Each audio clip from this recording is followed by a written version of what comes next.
First deployed in the early 1950s, the B-52 served as Strategic Air Command's primary deterrent weapon. Its range allowed SAC's nuclear arsenal to be deployed worldwide. The B-52 has been used for low-level bombing and electronic warfare missions. When it entered service in 1955, it represented the peak of jet bomber design. However, its origins trace back to a Department of Defense decision made a decade earlier during wartime. For much of World War II, the U.S. focused on refining existing technology to keep production lines operating at the urgency war required.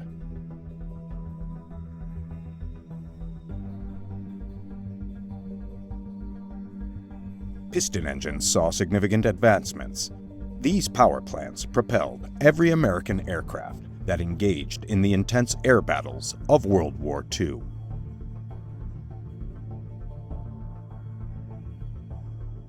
Even the formidable Boeing B-29, with superior speed, range, and payload capacity, still relied on piston engine technology.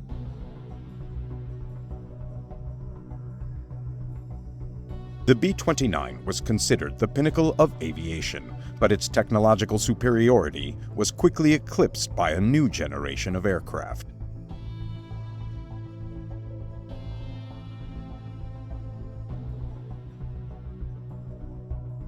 Early in the war, the U.S. was stunned to discover that Germany and Britain had developed gas turbine jet engines, capable of propelling fighters, far faster than the legendary Superfortress.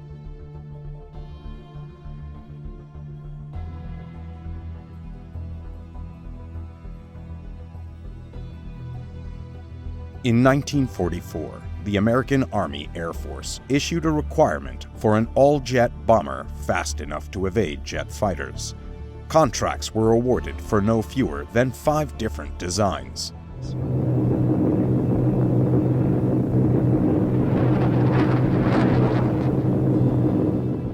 However, another technological breakthrough, nuclear fission, brought the war to a swift and dramatic conclusion.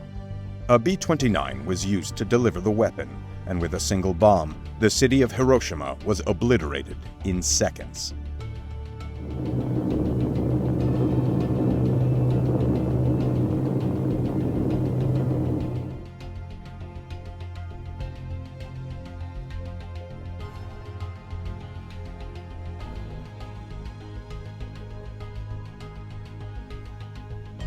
If one aircraft could unleash such devastation, perhaps vast bomber fleets were no longer necessary to win modern wars.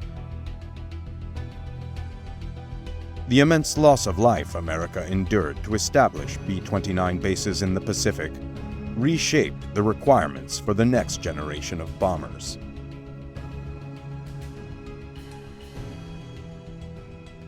In the early post-war years, strategy focused on the ability to deliver atomic bombs over vast distances. The Air Force prioritized long-range intercontinental aircraft, a role that the Convair B-36 Peacemaker effectively fulfilled for a time. The massive B-36 was, in reality, a World War II-era design that arrived too late for combat. It relied on 6 enormous piston engines to achieve what were merely average speeds. Later, jet engines were added in underwing pods to boost its power.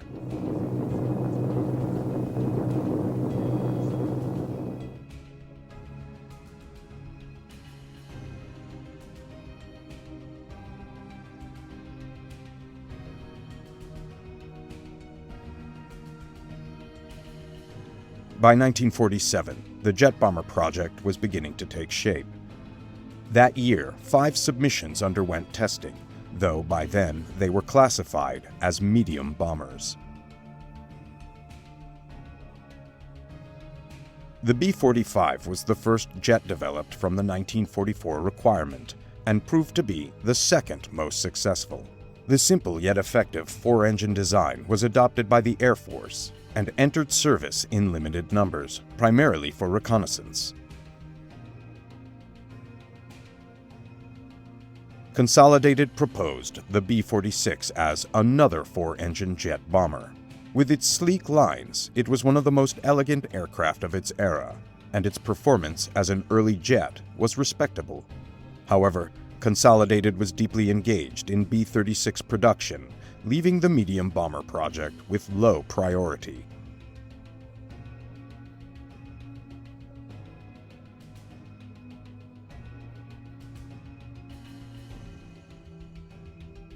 Martin's B-48 was a bulky design that used 6 jet engines mounted in mid-wing clusters.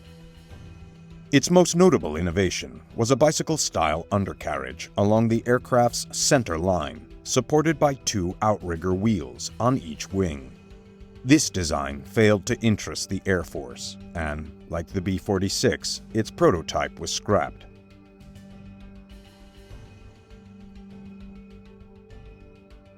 Northrop, in an effort to compete in the jet bomber program, modified its existing piston engine flying wing by fitting it with 8 turbojets.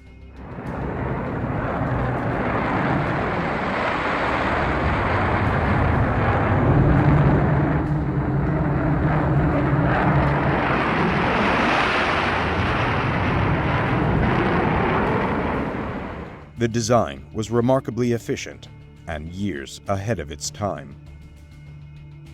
However, perhaps due to its radical nature, it never gained full government approval. Northrop's expertise in flying wings would prove invaluable 40 years later with the development of the B-2 stealth bomber. The B-2's wing has since become a symbol of cutting-edge aviation design. But in 1947, the concept was seen as too revolutionary.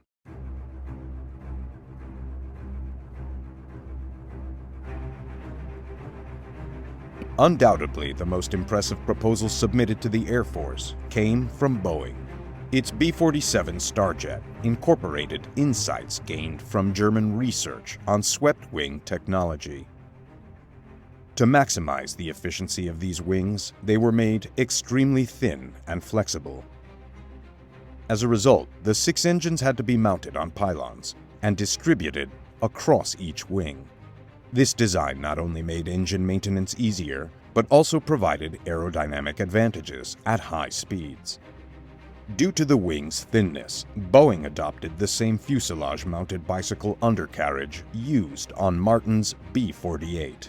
The Air Force accepted the B-47, and by the early 1950s, hundreds had been produced. By any measure, it was a highly successful aircraft, an example of the right design emerging at the right time. It also served as an invaluable testbed, allowing Boeing to refine its expertise in producing efficient swept-wing jet bombers. One challenge of early jet engines was their relatively long spool-up time, particularly during takeoff. To address this issue, Boeing developed several types of detachable rocket boosters, a system that became known as Jet-Assisted Takeoff, or JATO.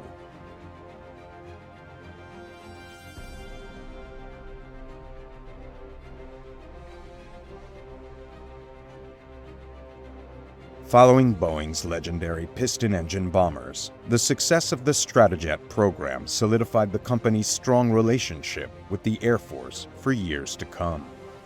The medium bomber project gave Boeing a crucial advantage in the race to develop a new long-range heavy bomber to succeed the B-36 Peacemaker, which was nearing the end of its service life.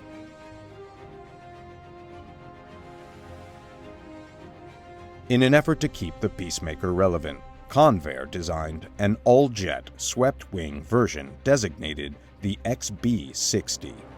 However, reworking an aircraft originally conceived during World War II failed to impress the Air Force. As early as 1946, Boeing had been tasked with developing a replacement for the Peacemaker.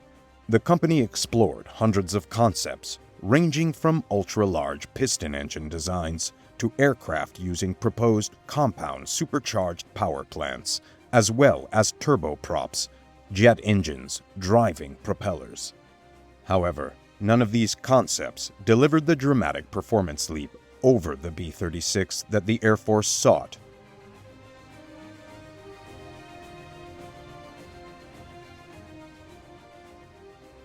Once the efficiency of the B-47's fully swept wing became evident, Boeing proposed another all-jet design, loosely based on its medium bomber, but significantly larger.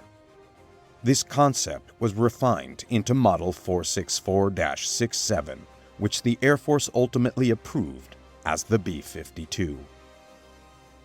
In October 1948, an order was placed for 2 prototypes, designated the X and Y models, though minor issues delayed the X model, making the YB-52 the first to be completed. Here, the YB-52 is seen undergoing tests at Edwards Air Force Base. Its overall shape and fighter-style canopy resembled the B-47, but it was much larger and offered superior performance. The B-52 also introduced several advanced features, including a fully steerable undercarriage that adjusted to remain aligned with the runway upon landing, even if the aircraft was drifting to one side. This capability remained classified for several years.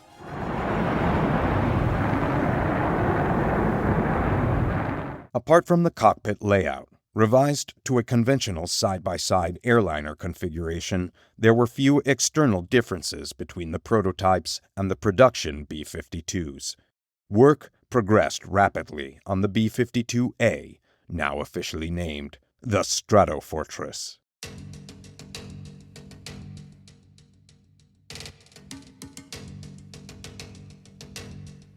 Only 3 B-52A models were built, but the B model, nearly identical except for minor improvements, entered full production. Extending the bomber's range was always a top priority. In-flight refueling, perfected in the late 1940s through Boeing's flying boom system, addressed many challenges. However, during the early days of the B-52 program, aerial refueling remained a difficult task. The first tankers were powered by piston engines, with maximum speeds barely exceeding the stall speed of the jet-powered bombers. Here, the Y model performs the delicate task of aerial refueling. Jet tanker refueling was clearly a safer and more efficient option. It wasn't until the introduction of the KC-135 Stratotanker that aerial refueling became both safe and practical. Another method of extending range was the addition of extra-large outboard wing tanks, like the one shown here, which could hold 3,000 gallons and be jettisoned during combat. By March 1954, B-52s were coming off Boeing's production line in Seattle. The aircraft then entered an induction program where air crews and aircraft were integrated into a cohesive fighting force. Inside the sleek B-52, crews of 6 learned how to operate the Stratofortress. After the B-36, they found Boeing's bomber to be much more cramped. Every available inch of the B-52 was dedicated to fuel, payload, and electronics. Where the Peacemaker featured 6 gun positions, the B-52 had only 1. Instead, the aircraft relied on its performance and the emerging technology of radar jamming for self-defense. The Strategic Air Command required the world's best bomber, and it made equally stringent demands of its crews. Aircrew members underwent rigorous training, ultimately becoming an elite corps of professionals, forming a team capable of handling the sophisticated aircraft they operated. For over a decade, the Stratofortress and its crew had one primary mission: to carry and deliver the thermonuclear hydrogen bomb. But for the bomb to serve as a credible deterrent, it had to be tested to demonstrate its effectiveness. Throughout the 1950s, hydrogen bombs were detonated in remote areas of the Pacific. The final tests, like many before them, saw B-52s dropping the deadly payloads.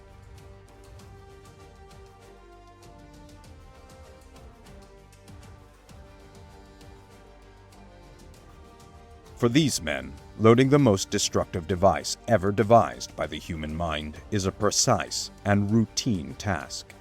It was a specialized job for the highly trained members of the Strategic Air Command team. Each device had a 100 megaton yield, 100 times more powerful than the bombs dropped on Japan.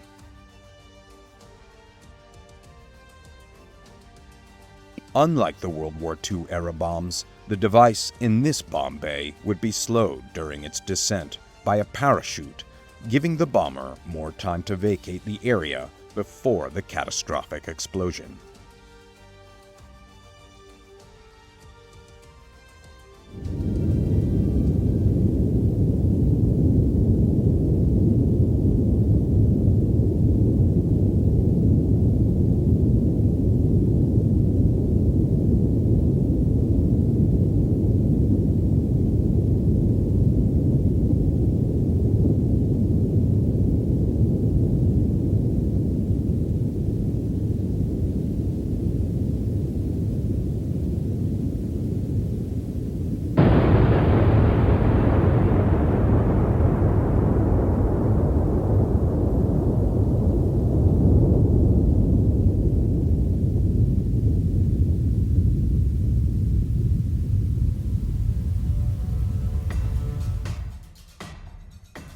Fearing a Soviet atomic strike, the United States established an extensive network of early detection systems during the Cold War.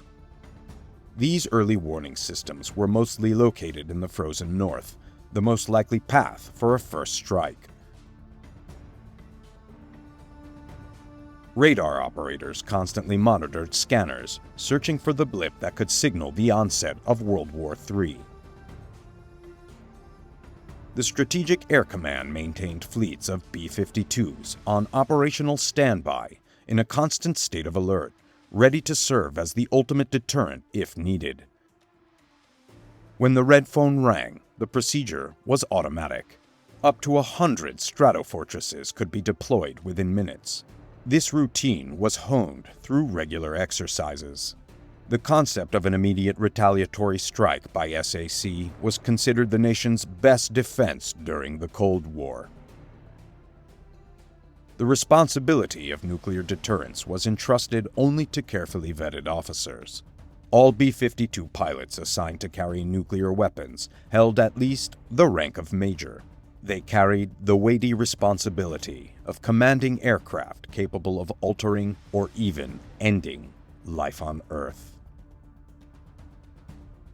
However, just as jets replaced piston engines, the B-52 and its high-flying Soviet counterparts were eventually surpassed by an efficient and lethal new technology born in Nazi Germany. By the early 1960s, ground-to-air missiles had been perfected by both the US and the Soviets, to the extent that large-scale nuclear bombardment by aircraft was becoming increasingly difficult.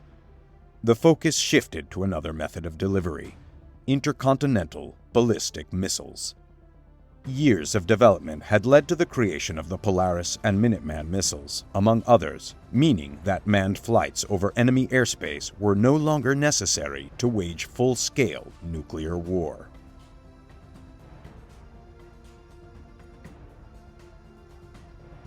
Despite this, SAC's Stratofortresses remained in service. They still played a significant role in the high-stakes game of nuclear brinkmanship. The problem with ICBMs was that, once launched, they could not be recalled, removing the option for politicians to engage in the traditional tactic of saber-rattling and raising the risk of an unintended international conflict. The B-52, in combination with Hound Dog standoff bombs, offered a flexible alternative. B-52s could approach the edge of enemy airspace, signaling America's readiness to strike, while still allowing time for last-minute diplomatic negotiations. The B-52's effectiveness was further enhanced with the development of the Quail decoy, which mimicked a Stratofortress radio signal to confuse enemy radar. Following the Hound Dog missile, the SRAM, Short-Range Attack Missile, was developed. Smaller and capable of being carried in greater numbers, the SRAM could be guided from within the B-52 to targets up to 100 miles away, with deadly accuracy. In 1965, the B-52 was used for the first time in Vietnam. Although it carried conventional bombs instead of nuclear warheads, it remained a formidable weapon. The wing mounts now held 24 500-pound iron bombs, and the internal bomb load brought the total payload to 108 bombs per plane.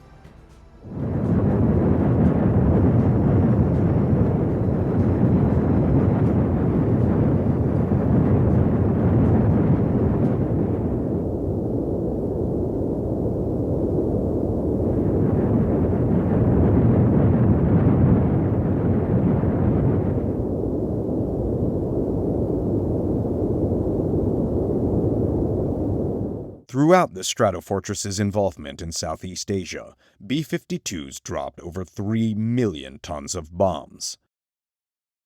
While the use of high-flying bombers was controversial at the time, there is little doubt that the Stratofortress was highly effective in conventional bombing operations.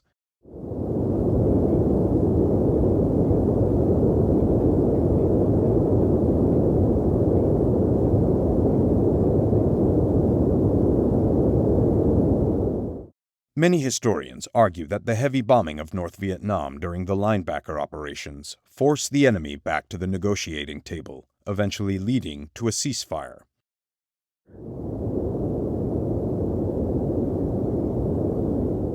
In other Vietnam operations, more advanced bombs were deployed. Some bombs could be detonated later by personnel in different aircraft, using infrared viewing equipment to time the explosions with enemy movements. Standard 500 and 750-pound iron bombs like these were commonly used on most B-52 raids. To ensure quick loading and turnaround, the internal bomb load was stored in prearranged racks, allowing for the fastest installation possible.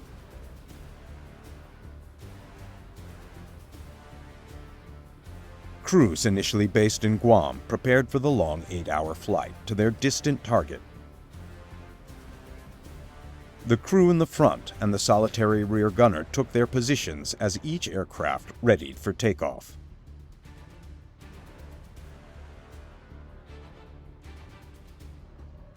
During the long years of the Vietnam War, nose art appeared on several B-52s. Though the artwork was more subdued compared to its Second World War counterparts, the missions were no less dangerous. B-52 crews had to contend with fast and agile enemy MiGs, anti-aircraft fire, and, most dangerously, deadly surface-to-air missiles. Despite these challenges, they had their missions to carry out, and, like all soldiers, they flew regardless of the opposition.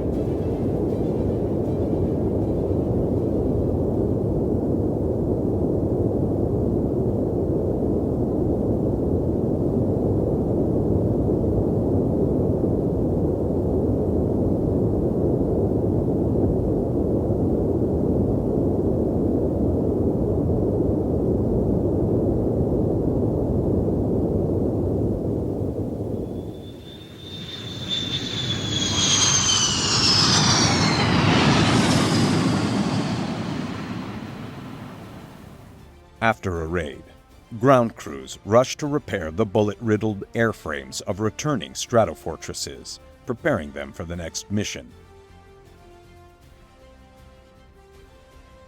Sometimes the damage was alarmingly close. Despite the low fuel takeoff policy, the heavy bomb loads placed immense strain on the engines, which frequently required maintenance and often complete replacement.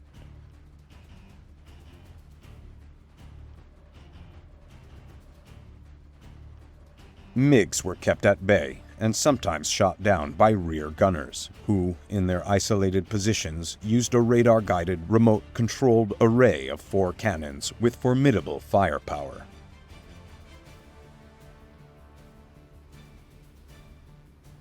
The tail gunner's position was removed with the introduction of the B-52G and H models.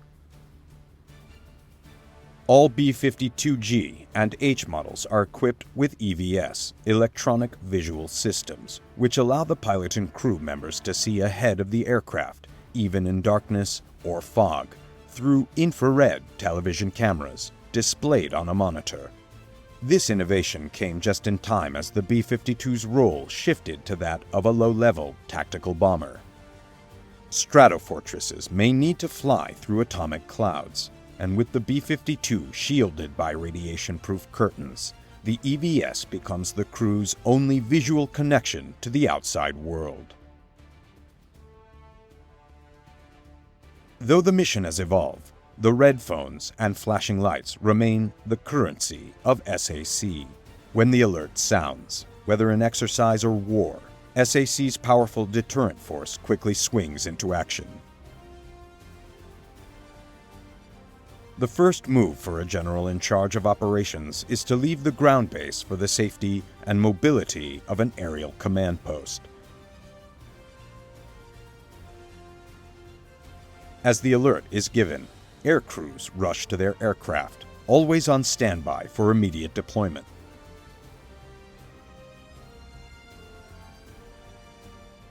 The general is airborne, with B-52s following close behind. In the air is where SAC's deterrent force can survive an attack and simultaneously be in position to deliver a response. High-speed takeoff is crucial for survival. In this exercise, preparation for a nuclear flash is part of the procedure, and radiation-resistant curtains are deployed. The crew is entirely reliant on the EDS and other electronic systems, as they dare not look out of the cockpit. Flying low over the ground, each pilot waits for orders. The B-52s may have been called back during the exercise, but the demonstration reinforced the understanding that these aircraft still possess the capability to penetrate enemy territory, if necessary. The exercise concluded successfully, with the general reassured of the B-52's effectiveness. After 70 years of service, the B-52 continues to perform its mission, though its longevity indicates that its time in active service is nearing an end. From the outset, the Strategic Air Command had been looking for a replacement for the aging bomber. The first contender, the XB-70, was an ambitious and advanced design. However, it quickly became outdated as ground-to-air missile technology evolved, rendering it less effective. The B-1 bomber, developed by Rockwell International, emerged as a potential replacement. The B-1 combines high speed and altitude capabilities, utilizing its variable sweep wings to maximize both performance at higher speeds and fuel efficiency during low-level flying. The B-1 offered a balance of characteristics that made it an appealing successor to the B-52. The cost of deploying large numbers of B-1s was a key factor in the decision by the Carter administration to shelve the project throughout the 1970s. However, in the 1980s, the B-1B was revived and went into production, though not for its original high-altitude role.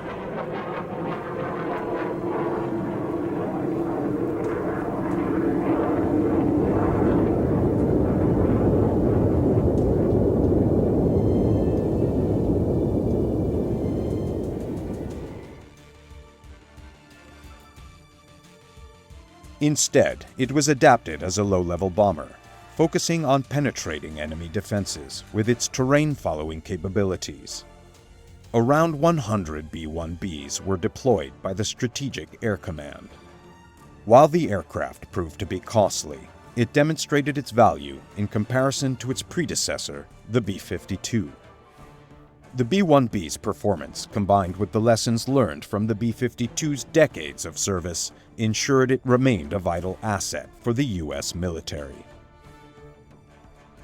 Even after 7 decades of service and through rapid advancements in military technology, the B-52 continues to be an extraordinarily powerful and effective weapon. Its long-lasting legacy is a testament to its unparalleled versatility and capability, and it will undoubtedly be a tough act to follow for any future bomber designs.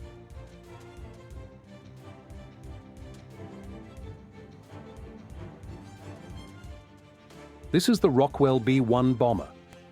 It is one of only 4 prototypes ever produced. Had it been accepted by the United States Air Force, it would have been the fastest and highest flying bomber ever to go into service. The paradox is that the plane that ultimately did see service, although looking almost identical, flew at half the speed of the B-1 but was much more effective. The Air Force request for proposal, released in 1969, asked, among other things, for low-altitude ride control and nuclear hardness, the ability of the aircraft electronic system to resist the effects of a nuclear explosion. Again, the North American company took the lead. Now under its new banner, Rockwell put forward a concept that embraced the latest innovations, including swing-wing technology, but in proportions of a long-range heavy bomber.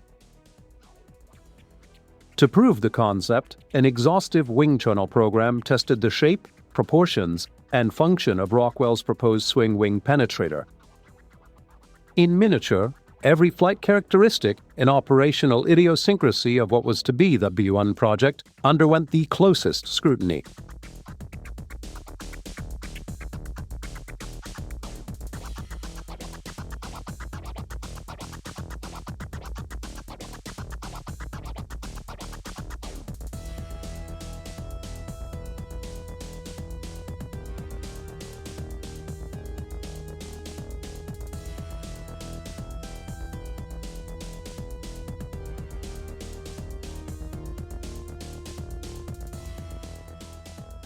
Throughout the verification process, models were used in many different ways. Here, another scale replica of the B-1 using the same non-radar reflective materials as the final aircraft is tested. On a movable rig, its ability to hide from radar coming from any angle is thoroughly examined.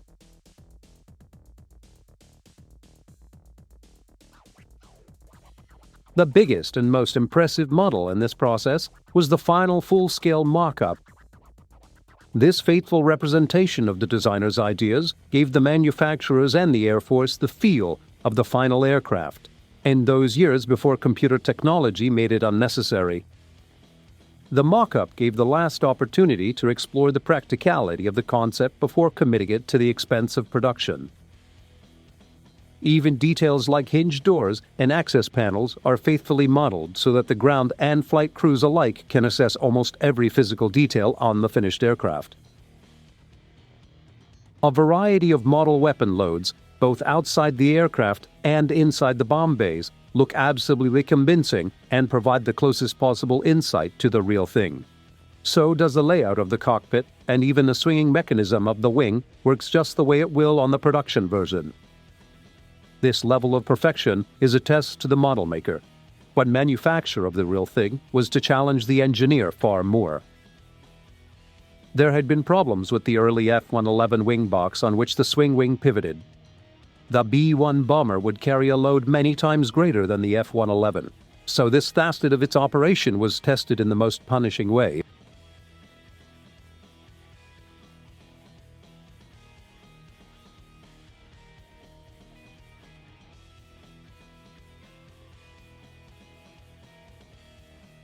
As always with the United States military aircraft, the greatest consideration was placed on the service's most indispensable asset.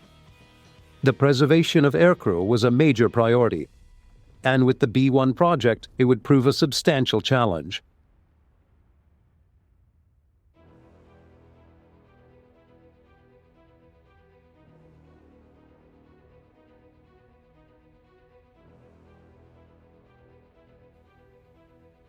Rockwell's engineers tackled the problem of crew survivability from a stricken plane in exactly the same way General Dynamics had with the F-117 crew capsule. But for the B-1, with a crew of 4, it would have to be much larger, and tolerances would be greater. There was always concern about the effects on aircrew, not only from the force of ejection, but more importantly from the impact of landing. The F-111's capsule had worked well, but at this scale and at the weight of 9,000 pounds, the problems multiplied.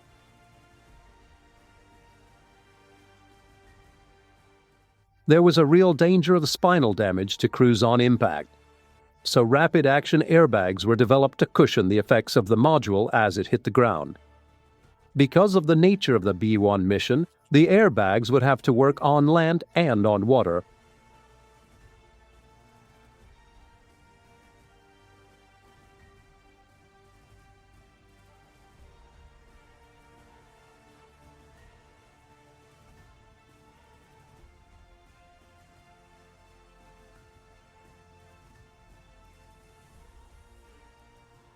Meanwhile, at Palmdale, California, construction of the 3 prototypes began.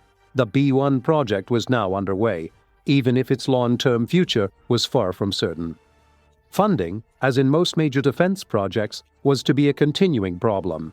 Cynic criticisms of the enormous costs of the V-1 and the usual inter-service competition for the military budget were as difficult for Rockwell executives to handle as the new technology was for Rockwell's engineers.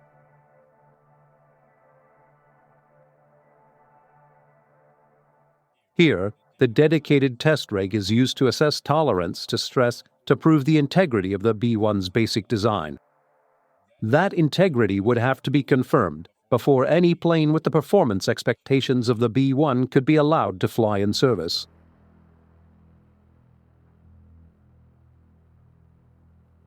Eventually, after years of gestation and months of production, the first B-1 was displayed to the public on October 26, 1974. Its sleek lines were emphasized by its glossy white finish. At the time, it was the largest swing-wing aircraft in the world. The first V-1, serial number 74-158, rolls down the Palmdale runway on December 23, 1974, for its first maiden flight. Originally, plans called for 5 flying prototypes and 2 for structural testing, but because of cuts to the program, only 3 planes were ordered. The second and third of these were not to be available for flight testing for over a year. So on the first flight to the first plane, more than usual precautions were taken without a ready replacement. Loss of this prototype could cause the whole program to collapse. Little surprise, then, that the first short flight to Edwards should be accomplished with wheels down. Nor was any attempt made to alter the position of the enormous swinging wings. But the 2-man crew did adjust the jet exhaust system. This complicated arrangement is sometimes referred to as the turkey feathers for obvious reasons. To control the final stages of up to 30,000 pounds of thrust with full afterburner is a difficult but vital function.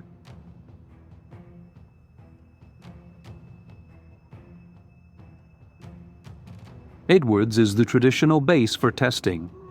Once called Maroc, this Air Force facility has been the home of many major test programs. Here, from the dry Californian desert, the first B-1, with the hopes of Rockwell and the Air Force in the balance, would undergo the most thorough flight testing. All the while, its detractors looked for the slightest flaw to capitalize on. Already, there had been problems with cost overruns. These had been added to by the government decision to produce fewer planes, substantially increasing the unit cost. Also, the decision to stretch the early delivery schedule created problems with the aircraft's 3,000 subcontractors. Logistics must have been a nightmare. Although the first short flight of the B-1 was a totally successful exercise, its future was still far from secure, and much of the real flack the program was to encounter had little to do with the plane's performance. Rather, the arguments were of need, philosophy and politics. Did the Air Force really require a new bomber? How valuable was a recallable man deterrent? Genuinely informed assessments of whether the B-1 might be able to achieve its mission requirements were less easy to find, and, against this backdrop of uncertainty, engineers and test pilots would have to prove Rockwell's super bomber.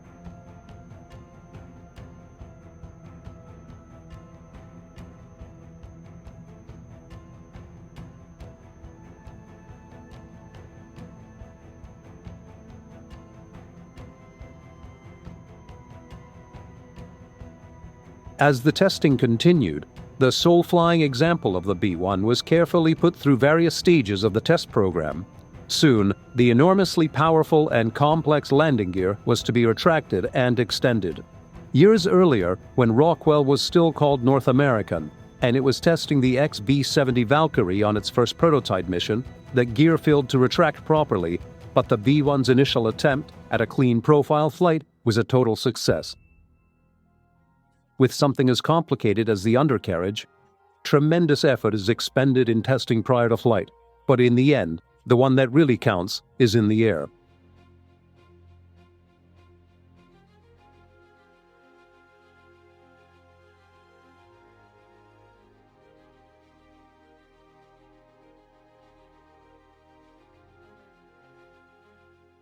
Throughout 1975, Rockwell's single-flying B-1 ran a gauntlet of tests, including the crucial wing sweep function from straight wing to delta shape. There was a comprehensive testing of the 4 General Electric F-101 fan jet engines and of the delicate task of aerial refueling, necessary even for a plane with the range of the B-1.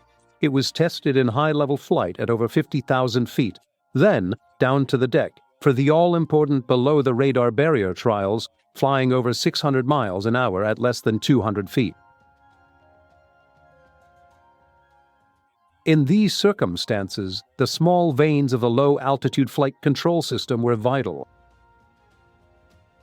Government cuts to the program meant that only 3 prototypes were to be built.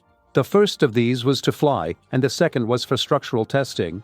At the end of 1975, the stress tests were complete, and the aircraft was released to be fitted out for flying, but it would not be available till May the following year.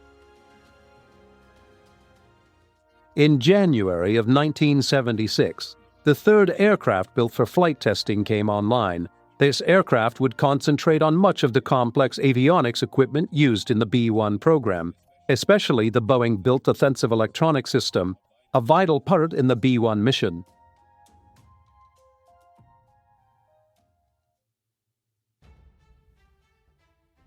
Inside the cockpit of these prototypes, a complicated array of dials and meters surrounds the cathode ray tubes. If you look closely, you can see the fighter-like control columns, unusual in the large aircraft. Directly behind the pilot and co-pilot, the other 2 crew members sit in their positions. The defensive and offensive systems operations use the high point of radar development not only to identify and target the enemy, but also to fend off attacking opposition fighters. It's a far cry from the air gunner huddled in the rear of the B-17.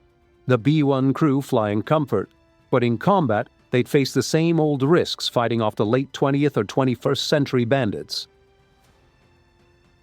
As the testing of the first 3 aircraft continued, with the speed and altitude envelope being constantly pushed, a 4th plane authorized for August 1976 production started its early stages of construction. With this latest B-1 underway, it seemed a program that gained significant momentum to survive its critics. With so much research behind it and so many of the problems solved, I appeared certain the Rockwell bomber would continue into production. But then, on June 30th, 1977, the recently elected Carter administration canceled the project and the B-1 program came to a halt. A unit cost of over $100 million was not the least of the reasons for cancellation. But there were others. One influential factor was the earlier success testing of a unique combination of 2 proven pieces of American hardware, a Minuteman missile and an AC-5 transport aircraft. It could be demonstrated that the C-5 was capable of launching the missile in flight. Then it could offer the Air Force an extremely cost-effective form of recallable deterrent. The survivability of a massive transport aircraft as it approached the combat zone may not have been great. But the extra range offered by the missile may have combined to produce some form of deterrent if the experiment worked.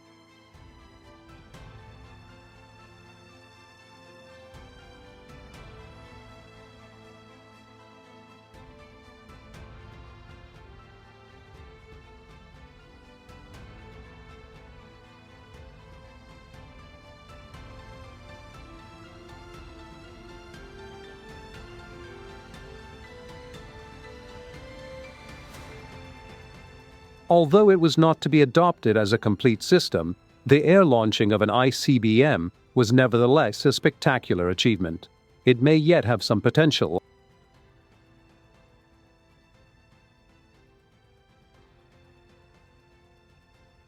A much more concrete threat to the B-1 came in the form of the Aero-Launched Cruise Missile, or an LCM. These are clever and extremely deadly weapons. Before extension, their wings and tailplane fold flush to the main body so that many such missiles can be carried under the wings or in the internal bomb bays of the B-52.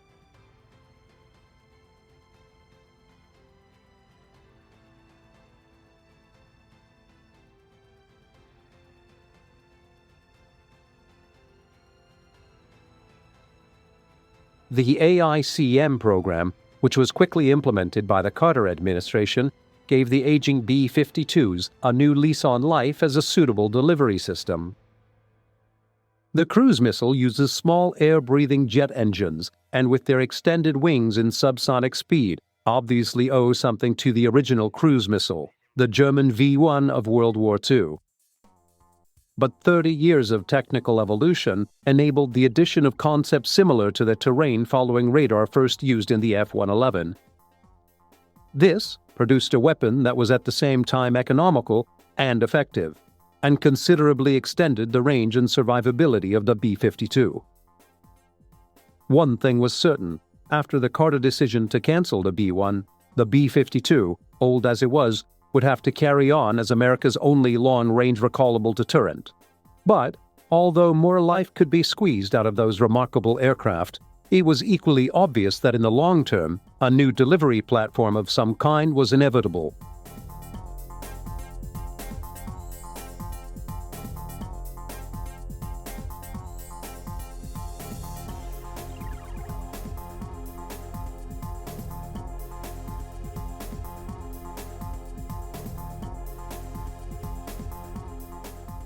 Even with the support of dedicated bomber versions of the F-111 and the ACMs, the heating power of America's strategic air force was starting to wane.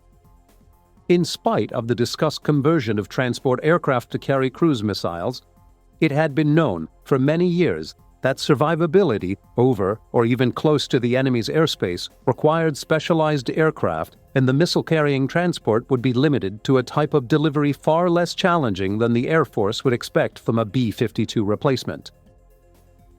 Clearly, a long-range penetrator was needed.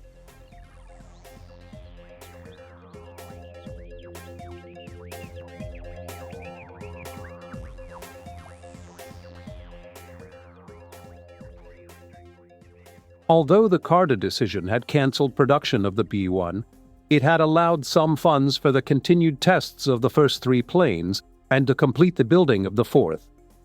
It was with these 4 aircraft that Rockwell started to resurrect the program.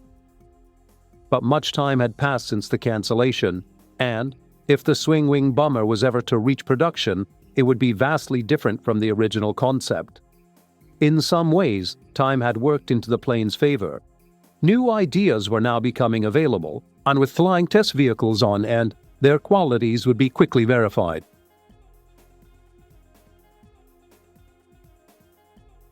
The most important change to strategic thinking was the revised attitude toward high speed. The first parameter for the B-1 had been that it could fly at over 50,000 feet and speeds in excess of Mach 2, twice the speed of sound, and then, as it approached the enemy radar, the plane was expected to drop to 200 feet in high subsonic speed to make its final run undetected. But later thinking claimed that Mach 2's speed performance was of no real strategic value. Low and slow, if 600+ miles an hour is slow, was seen as the best way for a long-range penetrator to reach its target. The reduction in top-end speed requirement would enable other benefits to be introduced in the new plane and would also contain costs. Much greater emphasis was placed on making the plane invisible by using non-radar reflecting materials. The new bomber would appear to be less than 1% of the size of a B-52 on enemy radar screens.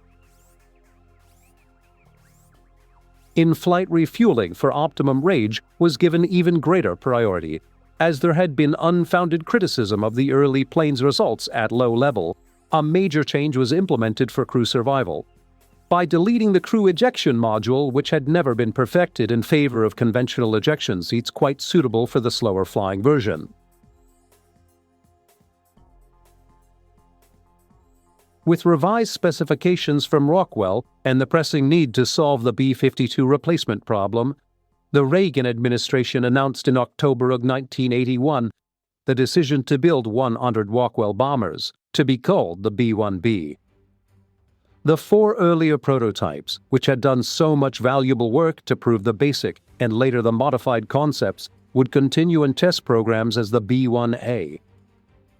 It is entirely possible that had these 4 original aircraft not been available, the entire B-1B, the born-again bomber project, would have never gone underway.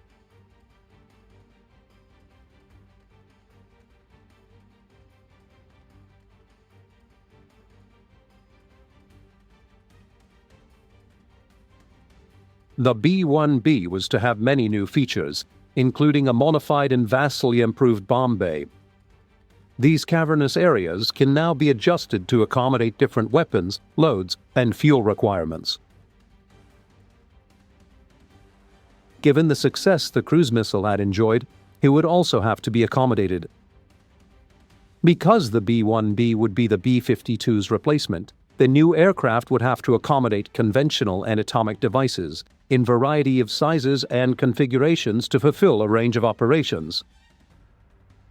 Given this need for flexibility and the far-reaching scope of the B-1 project, it's hard to imagine that serious consideration was not so long ago given to use transports like the C-5 to carry cruise missiles, and that this combination was supposed to replace the classic B-52.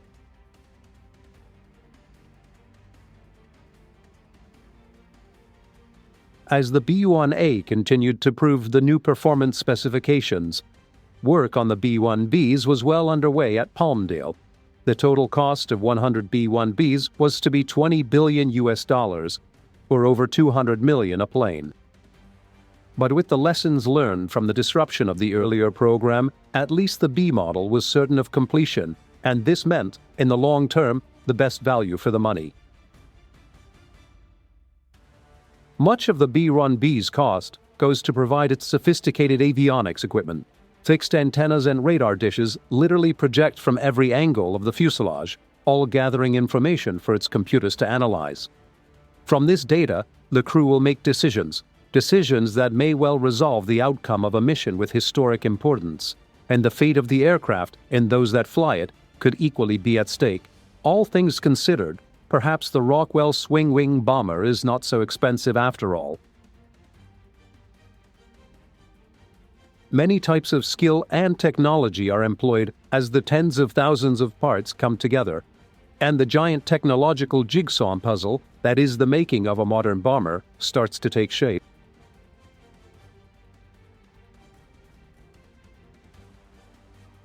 By the middle of 1983, the first B-1D production model was ready to make its public debut. Looking so very much like its predecessor, the new planes are hard to distinguish from those which had first appeared almost a decade earlier. Modified air intakes and a small window for the radar operators are subtle but effective clues for the untrained eye.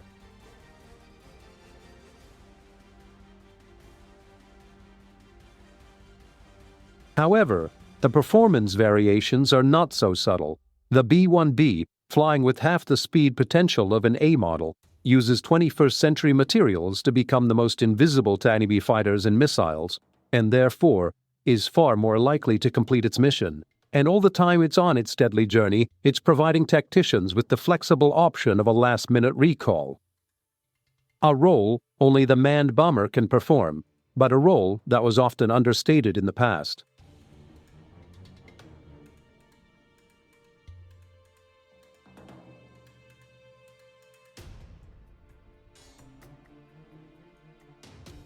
Having survived against competition that started with such crude weapons as the V-1 flying bomb, and later evolved into the sophisticated and extremely deadly cruise missiles that would be carried by the aging B-52s, and having been eclipsed by the development of ballistic missiles, which began with the German V-2 rockets, and over time, developed into the powerful intercontinental ballistic missiles that have completely dominated the topic of nuclear delivery for over 30 years. The manned bomber survived by using yet another German innovation, the one of the variable swept wing. In the early 60s, the idea, greatly refined and used in conjunction with terrain following radar, emerged as the F-111, a very successful medium strike bomber.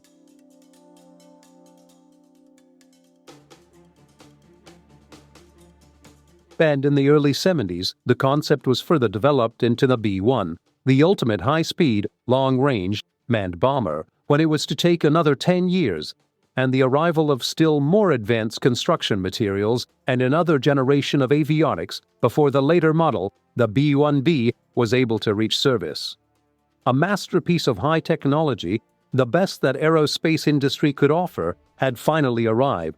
It continued to fly well into the 21st century and doubtlessly became a legend similar to the B-52 we've replaced. But clearly, the B-1B, the born-again bomber, was already one of the world's greatest planes. In many ways, development of the B-1 paralleled development to the very first strategic bomber, the B-17, in that the B-17 also had to deal with an array of problems. The history of the B-17 began when the Army Air Corps circulated a specification for a multi-engine bomber. They probably only expected manufacturers to respond with a twin-engine design, but the Boeing company, showing what was to be characteristic foresight, offered a four-engine plane. As advanced as it may have been, Boeing's Model 299, as the prototype was known, was not very well received.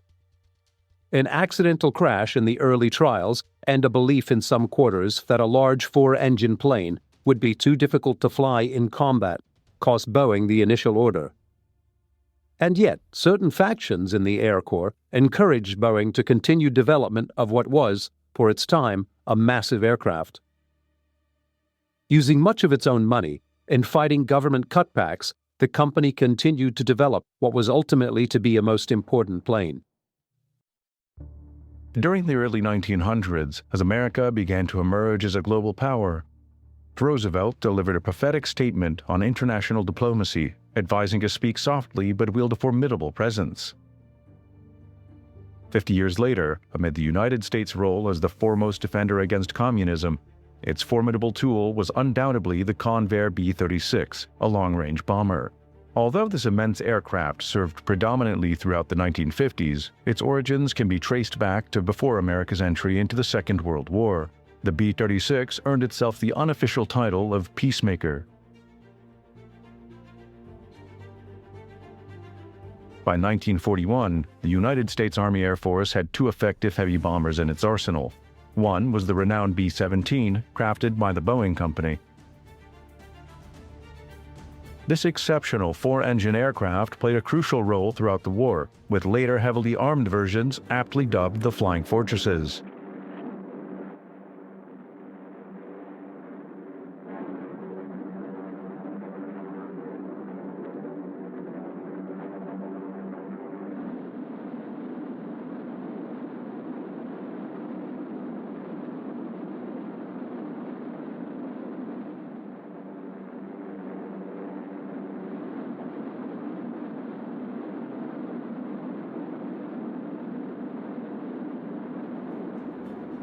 A slightly later addition to the fleet was the consolidated B-24 Liberator. Featuring an advanced tricycle undercarriage allowing for swifter landings, the Liberator served in all theaters of the war.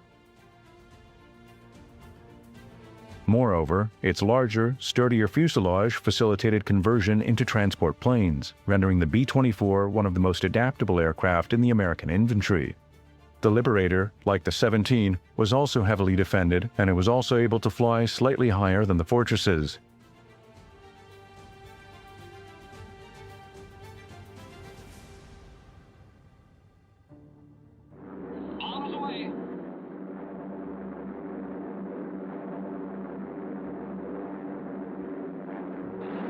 However, more significantly, it boasted extended range, making it frequently utilized for maritime patrol missions.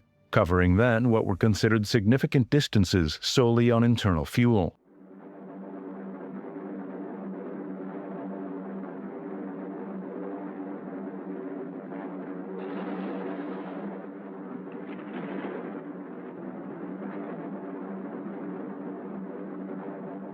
Both the B-17 and the B-24 could only complete the journey from America to Europe one way.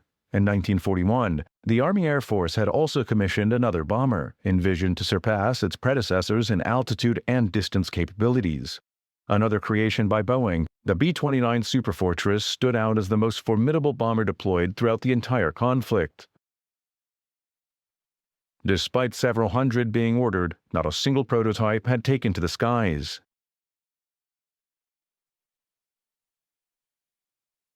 As a secondary contingency plan, in the case of any setbacks with the B-29, the consolidated B-32 Dominator was proposed.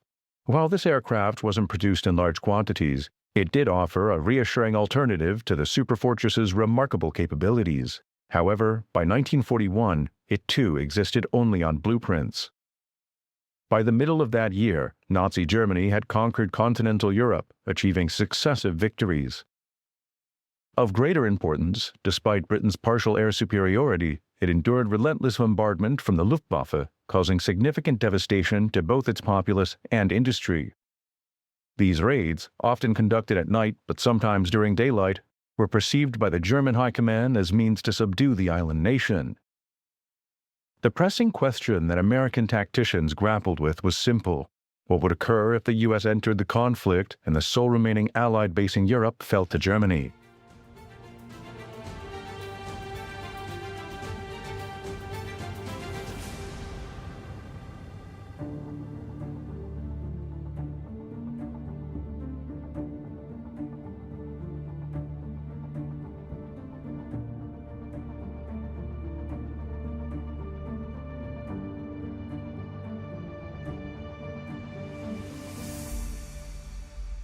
One option American strategists explored was the development of an aircraft with such extraordinary range that it could take off from bases on the American East Coast, cross the entire expanse of the Atlantic to deliver its payload. XB-19 was ordered in September 1936.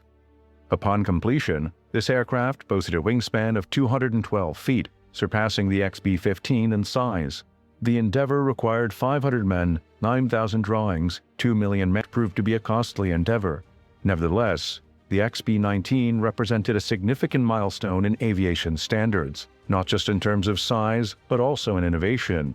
It was the inaugural aircraft to feature retractable tricycle undercarriage and was designed to incorporate power-operated guns and a turret. If it had entered production, it would have boasted a range exceeding 7,000 miles. The insights gleaned from the XB-15 and XB-19 projects, coupled with the recognition of deficited designs from Northrop and Consolidated. The Northrop design was notably unconventional. The premise behind it was that eliminating the drag effect of the fuselage and tailplane could significantly enhance range. Thus, Northrop embarked on designing an aircraft essentially compromising only a wing, a flying wing. Consequently, on October 25, 1941, an order was placed for 2 XB-35 experimental bombers. The Consolidated design was more conventional than its competitor in shape, but certainly not in size. Featuring an expansive wing area of just under 5,000 square feet, the B-36 necessitated no fewer than 6 engines positioned at the rear of the wing to propel its colossal 163-foot fuselage through the air. On November 25, 1941, an order was sanctioned for 2 aircraft, with the expectation that the first would be developed by mid-1944 at a fixed fee of approximately $800,000 each.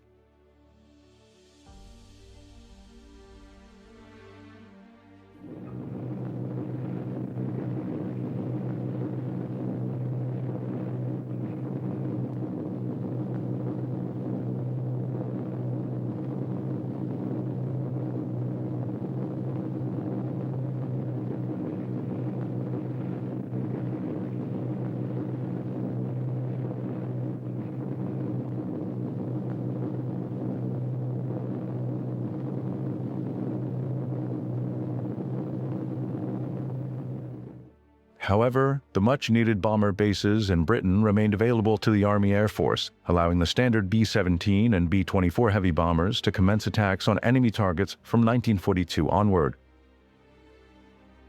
Deployed in abundance, the fortresses and liberators exacted a devastating toll on the enemy. The demands of a Pacific theater, particularly after the seizure of the Mariana Islands in mid-1944, were capably met by Boeing's B-29, which provided the Air Force with the means to strike deep into Japan's heartland. Yet, it was a specific B-29 armed with a particular bomb that ultimately brought the Second World War to a close, marking the culmination of much military aircraft development.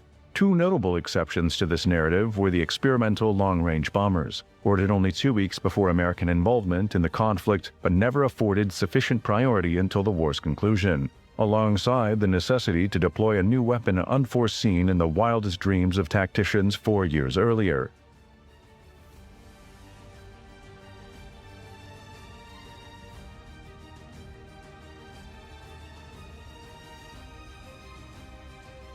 The inaugural Northrop B-35 was actually assembled in an open environment and finalized in June 1946. This clever design, which was the source of controversy for many years, was powered by 4 pusher engines and was intended to carry a crew of 9 in the pressurized center section, for its shape barely allowed the word fuselage to be applied.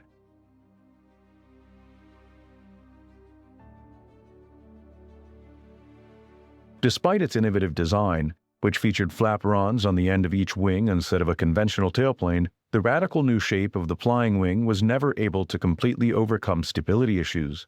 Nevertheless, the flying wing stands as one of the most ingenious aviation concepts in history. The first B-36 was rolled out of the experimental hangar just 6 days after Japan surrendered. However, it wasn't until August 1946, nearly 5 years after it was ordered, that the Peacemaker was ready for flight.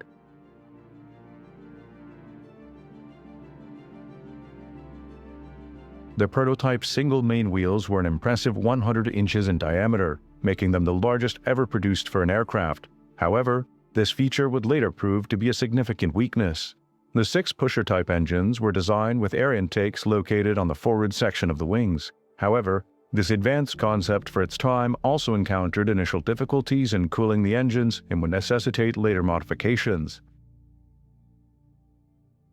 On August 8, 1946, the first B-36, commanded by a Captain Burial A. Erickson, taxied down the Fort Worth runway with a total crew of 9 and 8,000 gallons of fuel. At precisely 10 minutes past 1 in the morning, Erickson lifted Convair's colossal aerial masterpiece into the air for the first time. It was the largest plane ever to take flight.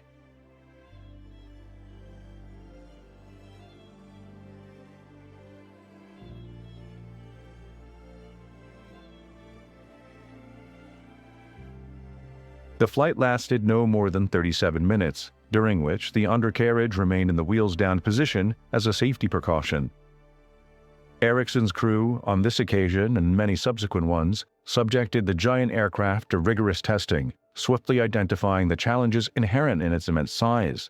One of the most significant challenges was the vibration generated by the immense engines spaced out across the wide expanse of the wing. Cooling, particularly at high altitudes, presented another issue. It was evident that the numerous areas would require substantial attention. However, perhaps the most fundamental challenge was the sheer size of the wheel arrangement, which restricted the Convair bomber to runways at least 22 inches thick. Given that only 3 such runways existed anywhere in America, it was clear that a solution needed to be found swiftly.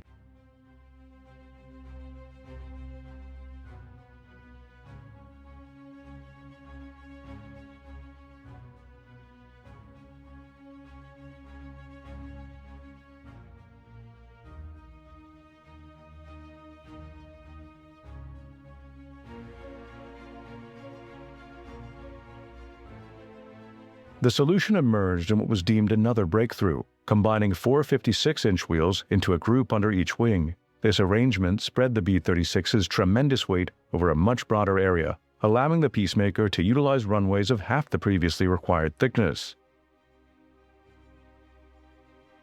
Early in the B-36's development, Convair recognized the potential of leveraging its enormous wings and tailplane for the transport version of the Peacemaker's commercial counterpart, the XC-99, which conducted its maiden flight in November 1947. Still, larger again than its bomber counterpart, the 99 was assembled at Convair's San Diego operation, but with wings and other common parts shipped across the nation from Fort Worth.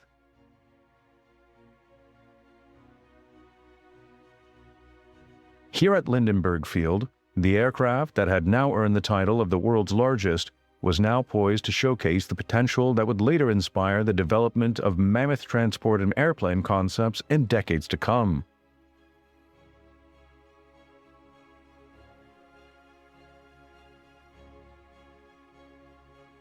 The XC-99 garnered significant attention from Pan Am, which seriously contemplated a civilian version for the West Coast to Hawaii route. The airline even secured options on 3 such aircraft. However, the anticipated post-war airline boom failed to materialize for many years. The XC-99 never entered civilian service. The sole example produced remained in active duty with the Air Force until 1957, proving particularly invaluable during the Korean War, where it expedited essential payloads across the nation. Though this aircraft required modification with a new undercarriage system, once implemented, it proved remarkably versatile and had the capacity, if needed, to transport 400 fully equipped troops. However, it was ultimately ahead of its time.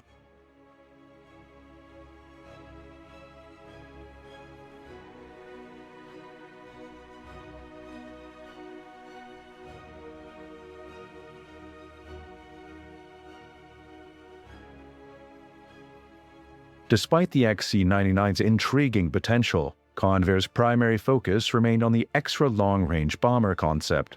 Throughout the late 1940s, Convair continued to refine and develop the B-36, underscoring its unparalleled ability to strike virtually any target worldwide and return to base in America. Long range would require many hours of physical endurance for the crew, and therefore inside the 36's massive fuselage, adequate provisions were made for sleeping quarters and a galley, complete with a 2-burner stove. Adequate provisions were always ensured for the crew aboard the B-36. However, the center pressurized section, housing these amenities, was located a considerable 80 feet away from the forward control area, accessible only via a narrow tunnel spanning the distance. Heated food was packaged in specially designed containers for transport between the extensive distances of the 2 pressurized sections. Additionally, the tunnel served as the sole means for personnel to move between crew sections. Given the distances involved, a small trolley was provided to facilitate efficient movement for each member. The size of the B-36 also necessitated unique procedures not previously required by other aircraft. Immediately after takeoff, and before pressurization, a crew member was tasked with examining certain vulnerable areas within the massive interior structure forming the fuselage of the B-36. Only then would the plane be permitted to climb to higher altitudes and proceed with its mission.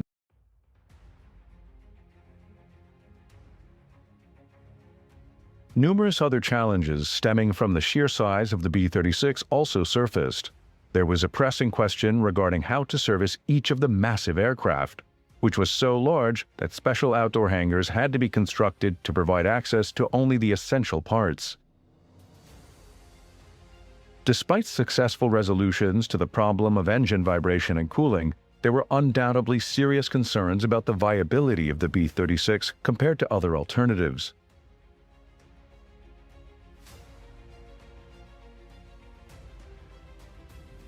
Foremost among these was the upgraded competitor, the Flying Wing, which had transitioned to an all-jet aircraft by replacing its 4 propellers with 8 turbojet engines. Northrop aimed to enhance the speed and viability of its innovative concept, utilizing unique flaperons at the wing's end to compensate for the absence of a conventional tailplane. Another, more conventional competitor to the B-36 emerged from the past, the Boeing B-50. Essentially a standard Superfortress from the Second World War era, the B-50 featured more powerful engines and extended range due to the underwing-mounted fuel tanks. This range was enhanced yet again by Boeing's successful development of aerial in-flight refueling. Thus, the Air Force had at its disposal a proven aircraft combination capable of flying the same range as the B-36, but without encountering the challenges of its immense size.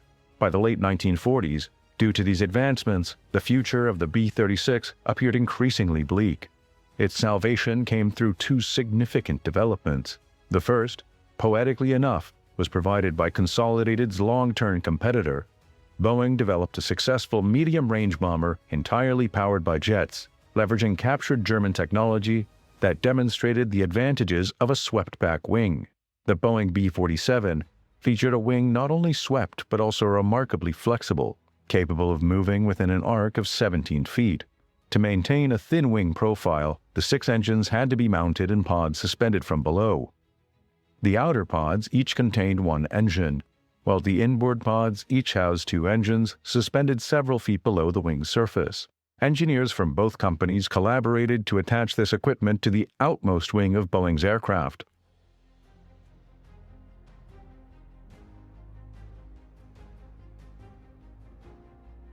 With 6 turning and 4 burning, the B-36 finally began to transition into the jet age.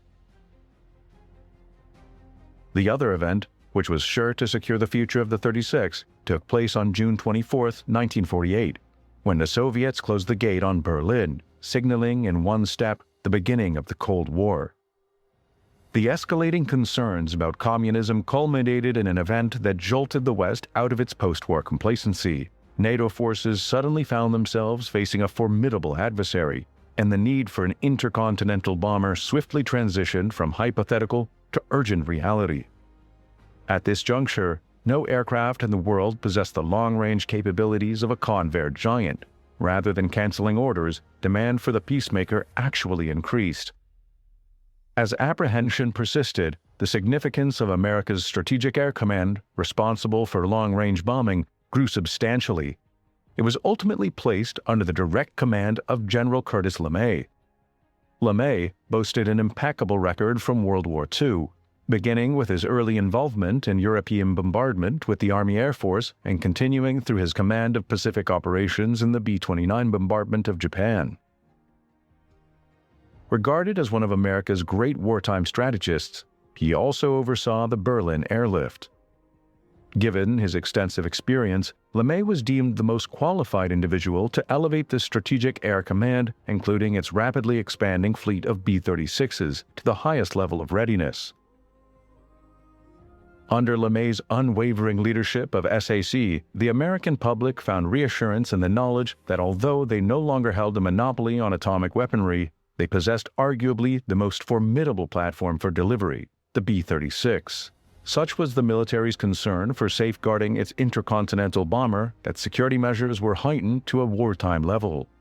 Personnel in SAC-controlled rooms were required to carry firearms despite being hundreds of miles within American borders.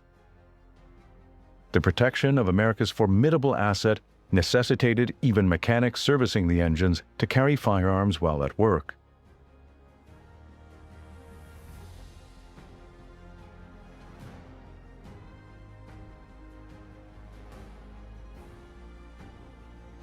Exercises were conducted at an increasingly intense pace, around the clock and in all-weather conditions under LeMay's leadership. Out, this is engineer. Engineer's checklist complete. Ready for takeoff. Over. Pilot checklist complete. Ready for takeoff. Roger, give me 100% on the jet. Roger. Jet coming up. Engineer, give me full power. Full power coming on. Jet 100%. Safe flight temp okay. Takeoff power is set. Everything stabilized. Engineer ready for takeoff. Roger. Carswell Tower, Air Force 653, ready for takeoff. Air Force 653, Carswell Tower, roger, clear to roll. Roger, 653, rolling. Here we go.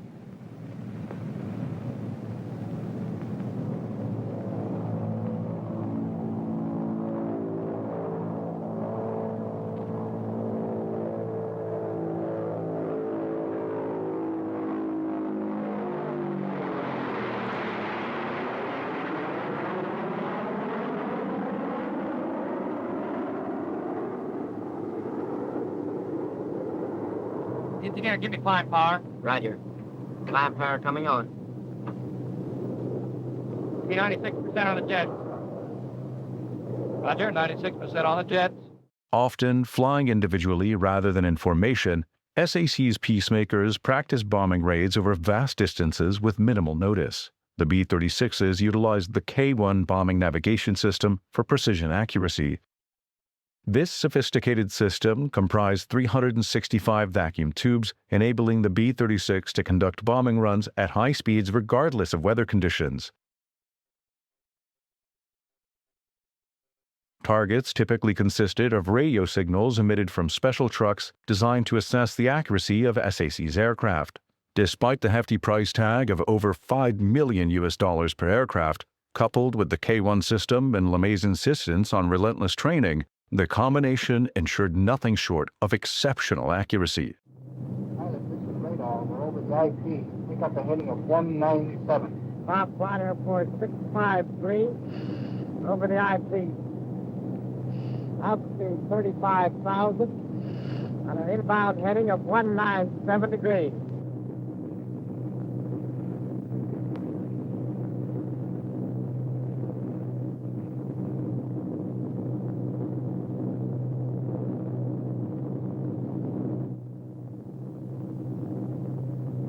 Bomb Flight Airport 653. 30 seconds to go. The bomb's away.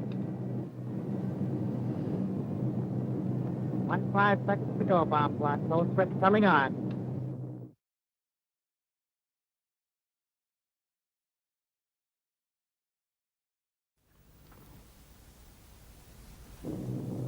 Bombs away.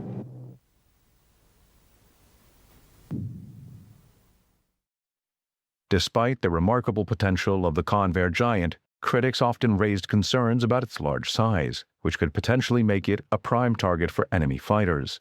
Even before the first B-36 took flight, the Air Force ordered a unique auxiliary, the McDonnell Goblin, intended as a Parasite fighter to be carried within the B-36. This extraordinary design was stripped down to the bare essentials and featured fold-down wings that allowed the aircraft to be fully concealed within the B-36's bomb bay. While it was never actually deployed with the Peacemaker, its flight controls were operated from a B-29 mothership, and flight trials began in 1948.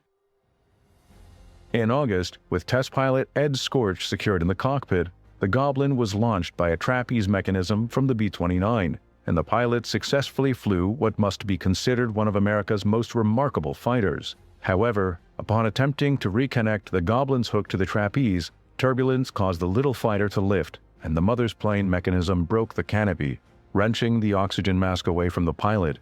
But Scorch was just able to regain control and crash land this tiny fighter.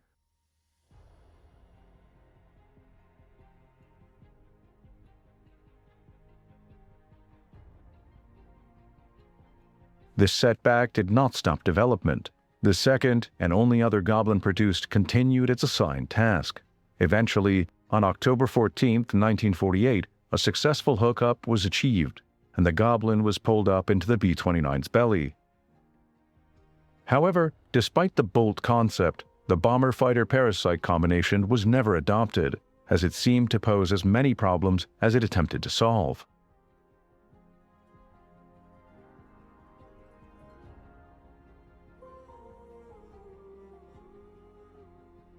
Nevertheless, a later Parasite project involving the B-36 was the Phycon concept. This program commenced in 1952 and entailed mating a Republic F-84 directly underneath a modified Peacemaker. Unlike the previous concept, there was no intention of fully enclosing the F-84 within the mothercraft.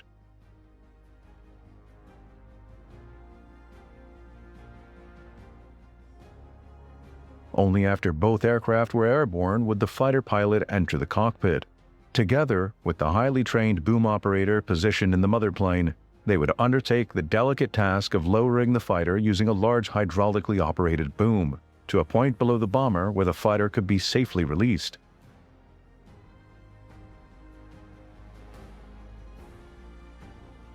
This operation proved remarkably successful, and although the recoupling process demanded great skill, it was eventually perfected to a fine art.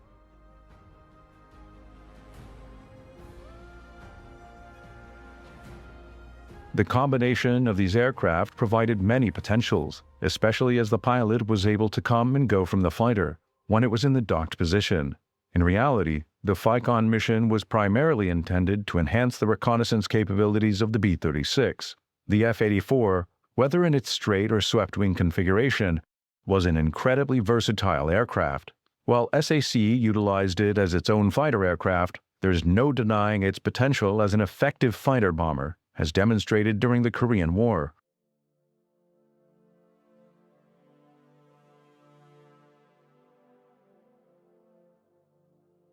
Given SAC's ability to transport such versatile aircraft thousands of miles to the very edge of enemy territory, coupled with the simultaneous development of small, compact nuclear weapons, it's conceivable that SAC could have employed its FICON combination in a bomber role.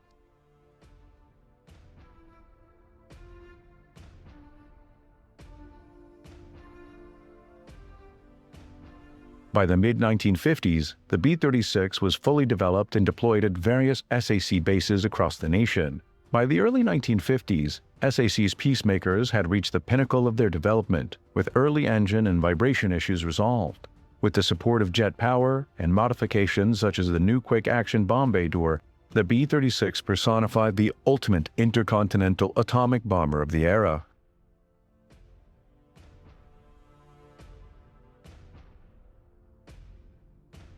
Despite the technical success of the project, it continued to face political and inter-service criticism.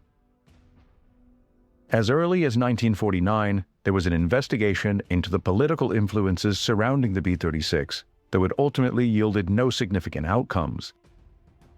However, the Navy's resentment toward the Peacemaker was more pronounced and perhaps more justified. The cancellation of its promised 65,000-ton supercarrier, which was intended to deliver atomic attacks on potential Soviet industrial centers, was partly attributed to the Air Force's insistence that the B-36 represented a more flexible deterrence strategy rather than the eggs-in-one-basket philosophy of a carrier.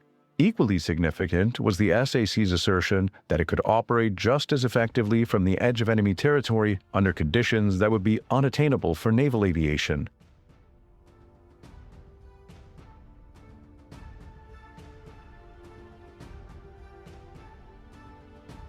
To demonstrate this, B-36s would periodically fly from their central USA bases to the very edge of Soviet territory.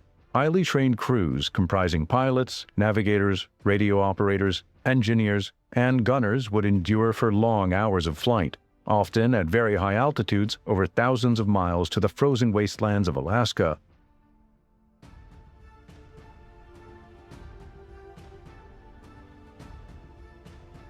These men understood that once in the Arctic region, should their aircraft fail and crash land, as some did, there would be minimal chance of survival in the sub-zero and uninhabited wilderness. Against these prospects, the roar of the Peacemaker's 6-piston and 4-jet engines must have sounded far more a blessing than a curse.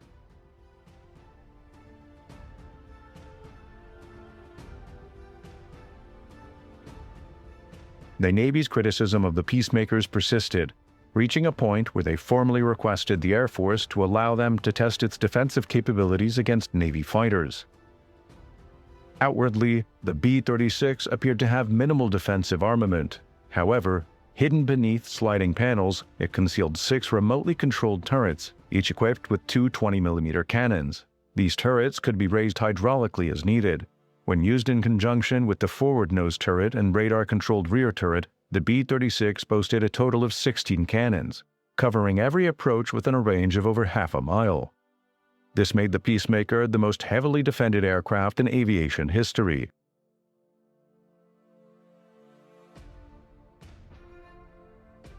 Eielson Air Force Base in Alaska was a point to which many B-36s on exercise would travel. Here, Peacemaker captains would land their massive aircraft, uncertain of the prevailing weather conditions as they made their approach. For some, the landing functioned much the same as their departure point thousands of miles away. However, for others following closely behind, visibility could be near zero, pushing the pilot's skill and determination to the limit.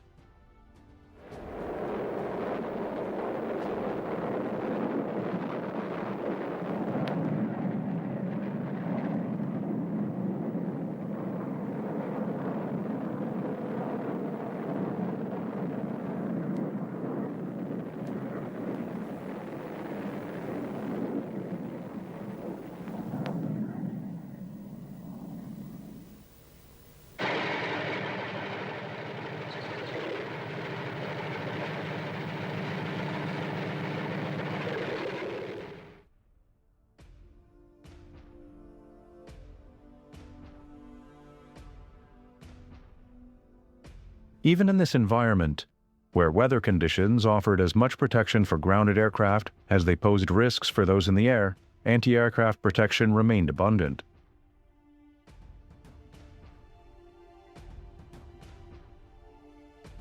Under this protection, ground crew would immediately begin servicing the landed aircraft.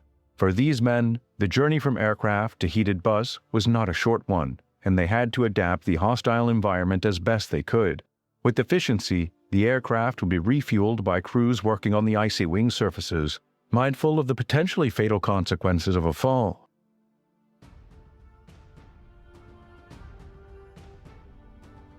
With padded clothes and gloved hands, these ground crews took perhaps a difference, but nonetheless, a real risk as those who flew.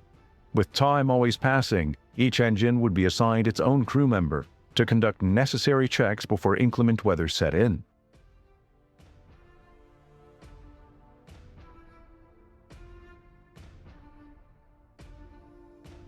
The extreme cold of the region meant that if aircraft had been idle for more than a brief period, the engines would require additional heating, primarily through the large air intakes, to prevent them from freezing solid.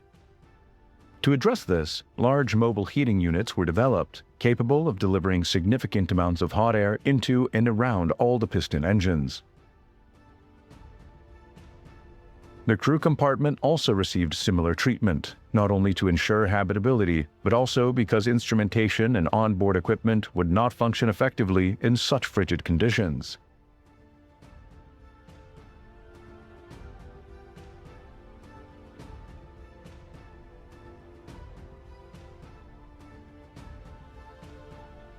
Refueled and ready for departure, the B-36s would once again brave the cold Arctic sky on their journey southward, leaving the area to its natural inhabitants. However, the primary purpose of these exercises was to demonstrate that from Alaskan bases, it would be just as feasible to turn northwest towards Soviet territory and deliver the devastating cargo for which the B-36 was developed.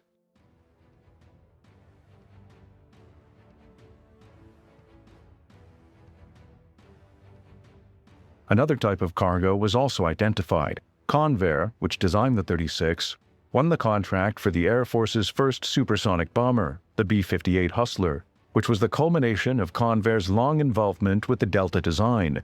Moving an as-yet unflown bomber from base to base proved to be challenging of a task, until a temporary solution was found, mounting it under a standard B-36 with its two inboard props removed, protecting the wingtips of the newcomer.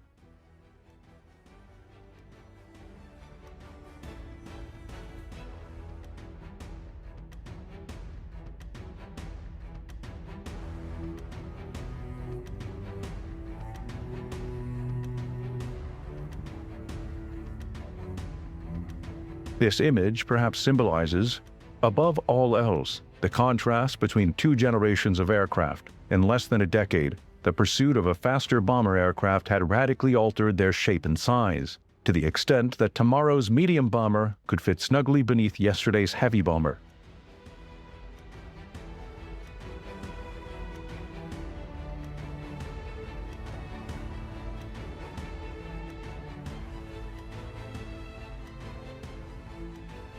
Clearly, the era of giantism was drawing to a close, yet Convair still harbored hopes for its mammoth aircraft in an upgraded form. In response to the Air Force's requirement for an all-jet heavy bomber, the company developed the YB-60. Hopes were high at Fort Worth in April 1952, when the YB-60 made its first public debut. Continuation of the production line would secure the jobs of thousands of staff and subcontractors, bringing added prosperity to the city that had produced the world's largest bomber.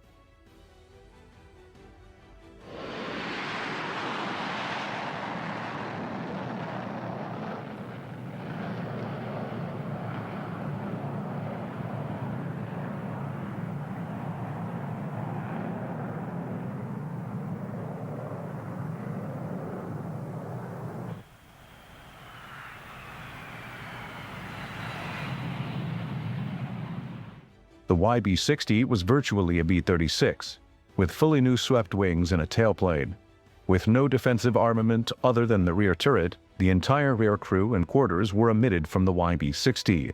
Enhanced power and reduced weight propelled the YB-60 to a top speed of just over 500 miles per hour.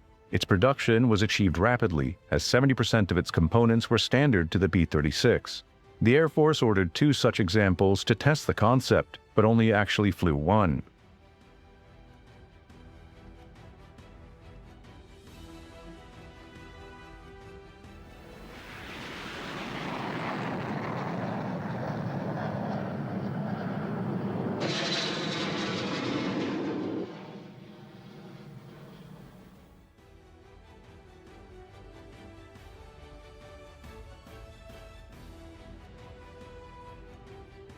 On August 14, 1954, at a ceremony at Convair's production line in Fort Worth, the last B-36 was handed over to the Air Force.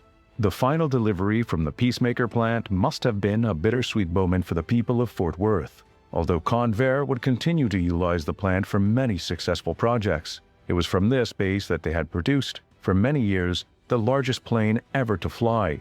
A plane that many would argue, due to its sheer size, helped win a war without having to engage in combat.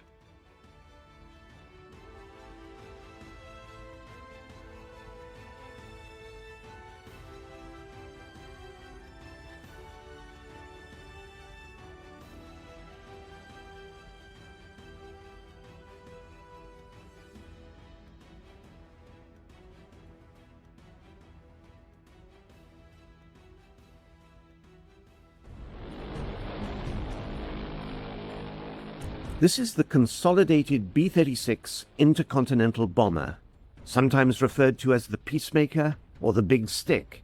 It was the largest conventional warplane ever built. It had tremendous range and a great payload. With its 6 piston engines turning, and later 4 more jets burning, the B-36 for many years projected America's military might.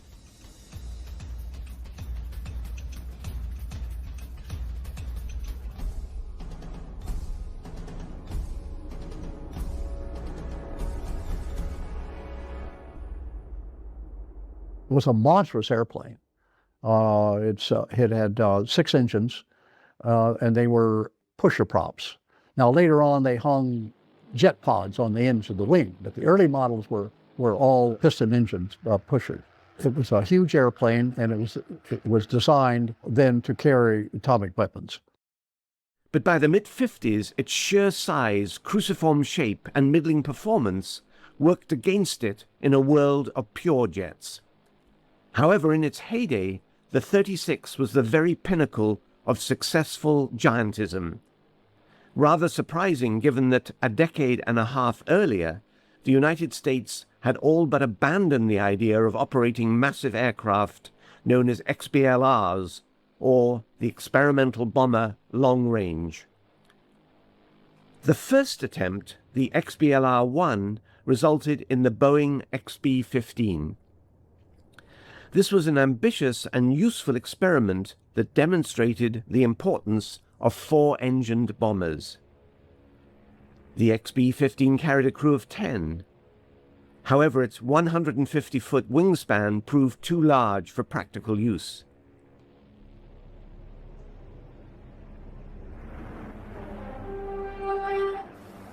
But Boeing's next offering, the XB-17, which followed a year later, perfectly met the needs of the Army.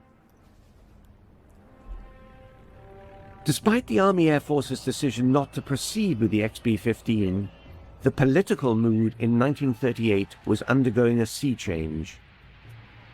With the acquisition of total power by the Nazi Party, American military planners had to contemplate a scenario of German domination of Europe, including Britain. In America in 1938, the question being secretly asked was what if Britain did fall? Perhaps the only way of striking back at the Axis powers in Europe was with the once dismissed experimental bomber long range.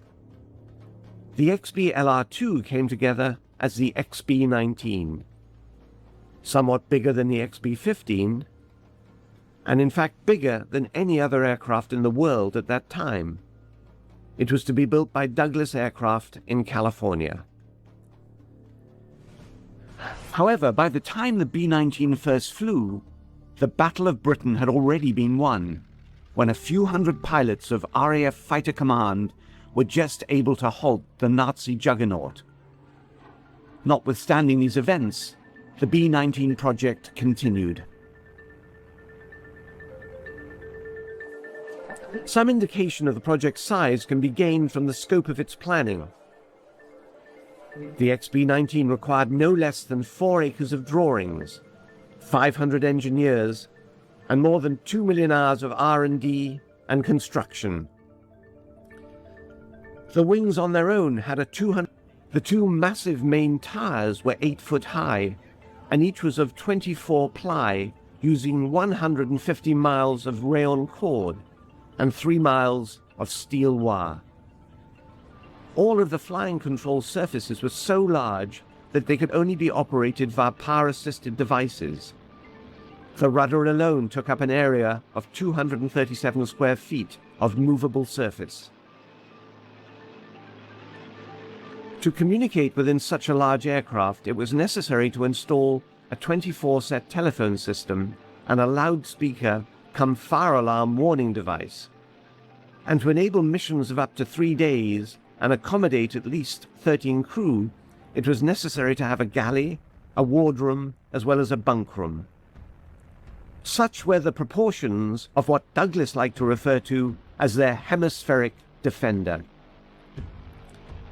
In theory, this behemoth flying machine could fly more than 1/3 of the distance around the world without refueling, perhaps reaching parts of Europe and the return trip too.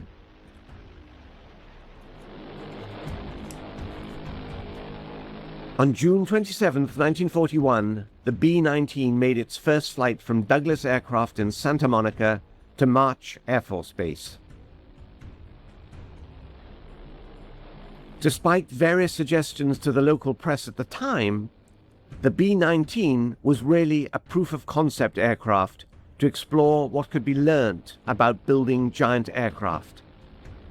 The B-19 also presented the same problems and lengthy delays as Boeing had endured with its 4-year development of the B-15. This suggested that the B-19 be abandoned. However, the Army remained firm that the XBLR-2 would be delivered. In fact, the Douglas Company's view may have been quite sound, as the war had necessitated that the 2 prototype long-range bombers be ordered 6 months before the B-19 ever flew. The Northrop B-35 and its competitor, the enormous consolidated B-36, would use whatever data could be migrated from Douglas. In fact, the B-35's design was a totally different concept, relying upon advanced flying wing aerodynamics to gain maximum range, an idea that was far ahead of its time.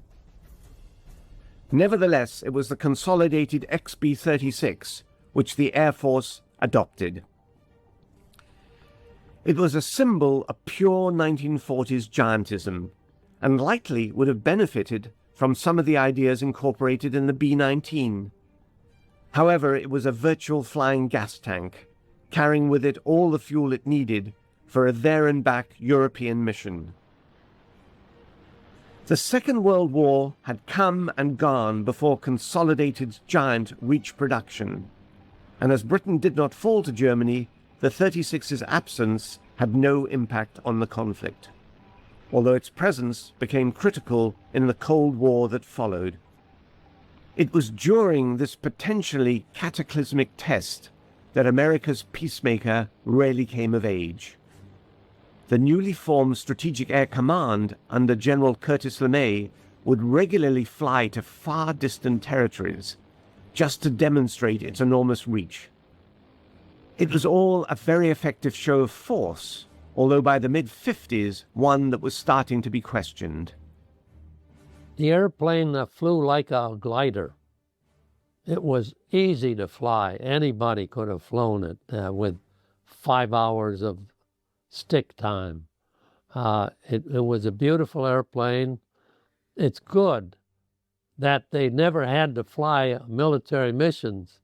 even with the 4 jet engines which were placed on later. The success of an earlier Strategic Air Command gamble with the B-47 Stratojet medium bomber demonstrated the need for a faster swept-wing, all-jet power heavy bomber. Yet Consolidated felt they could still provide a ready answer. The B-60 arrived after a standard 36 fuselage was married to swept wings and tail surfaces. It was propelled by 8 turbojet engines. The concept would have been economical, but advances in in-flight refueling made it no longer necessary for massive fuel loads to be carried. The age of giantism was coming to an end. Strategic Air Command wanted a smaller, faster and more sophisticated heavy bomber, and Boeing's B-52 Stratofortress fitted the bill. And in terms of years of service for dollars spent, the B-52 was able to adapt and evolve in a way Convair's Big Stick never could. Still, credit where it's due. The B-36 was for a number of years America's sole intercontinental bomber and served as an effective deterrent, appropriately earning the type its other nickname, the Peacemaker.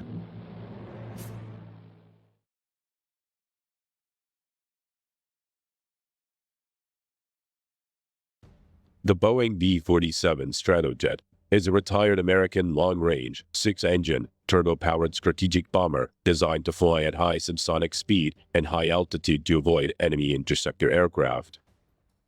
The primary mission of the B-47 was as a nuclear bomber capable of striking targets within the Soviet Union. The Boeing B-47 Stratojet was the perfect strategic weapon for its time, so feared by its enemies that the bomber never had to perform its lethal nuclear mission. Sadly, the B-47 also suffered losses on a scale that would be utterly intolerable today. Over its lifetime, 203 aircraft, or about 10% of the total procured, were lost in crashes, with 464 deaths.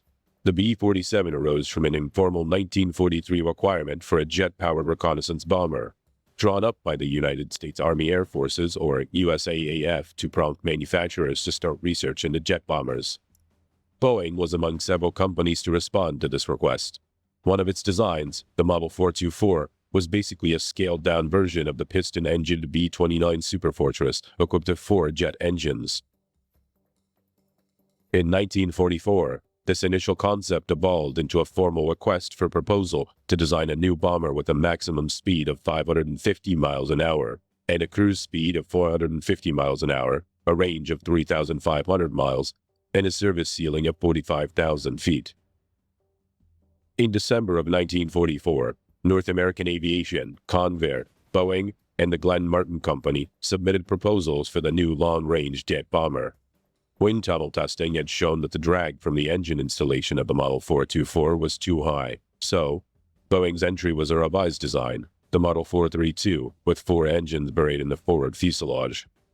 The USAAF awarded study contracts to all 4 companies, requiring that the North American and Convair concentrate on 4-engine designs to become the B-45 and the XB-46.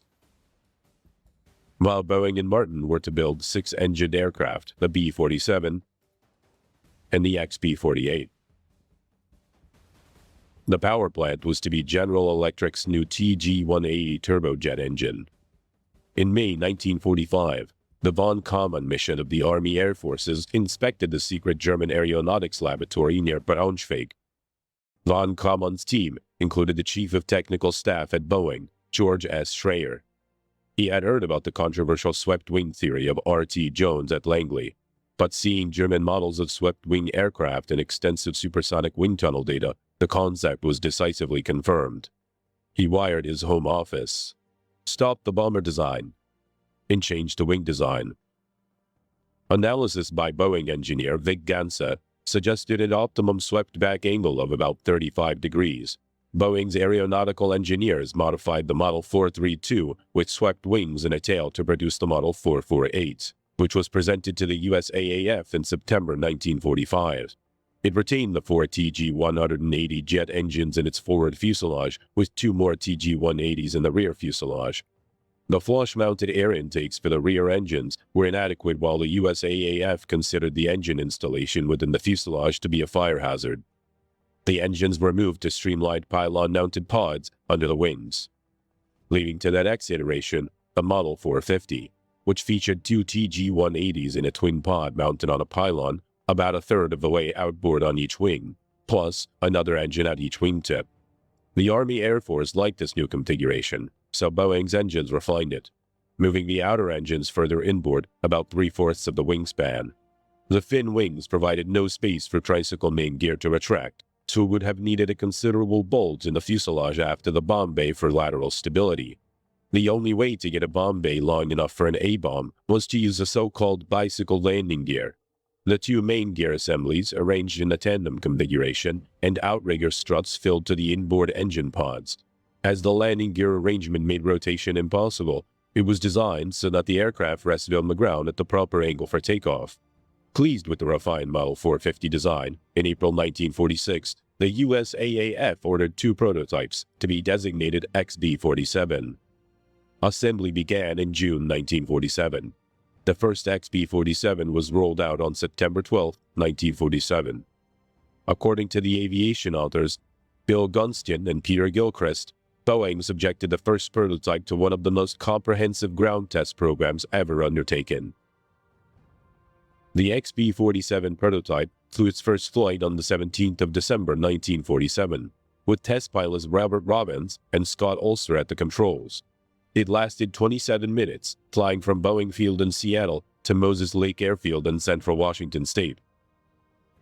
While not experiencing major problems, the emergency hotwire system was needed to raise the flaps and the engine fire warning indicators falsely illuminated. Robbins stated that it had good flight characteristics.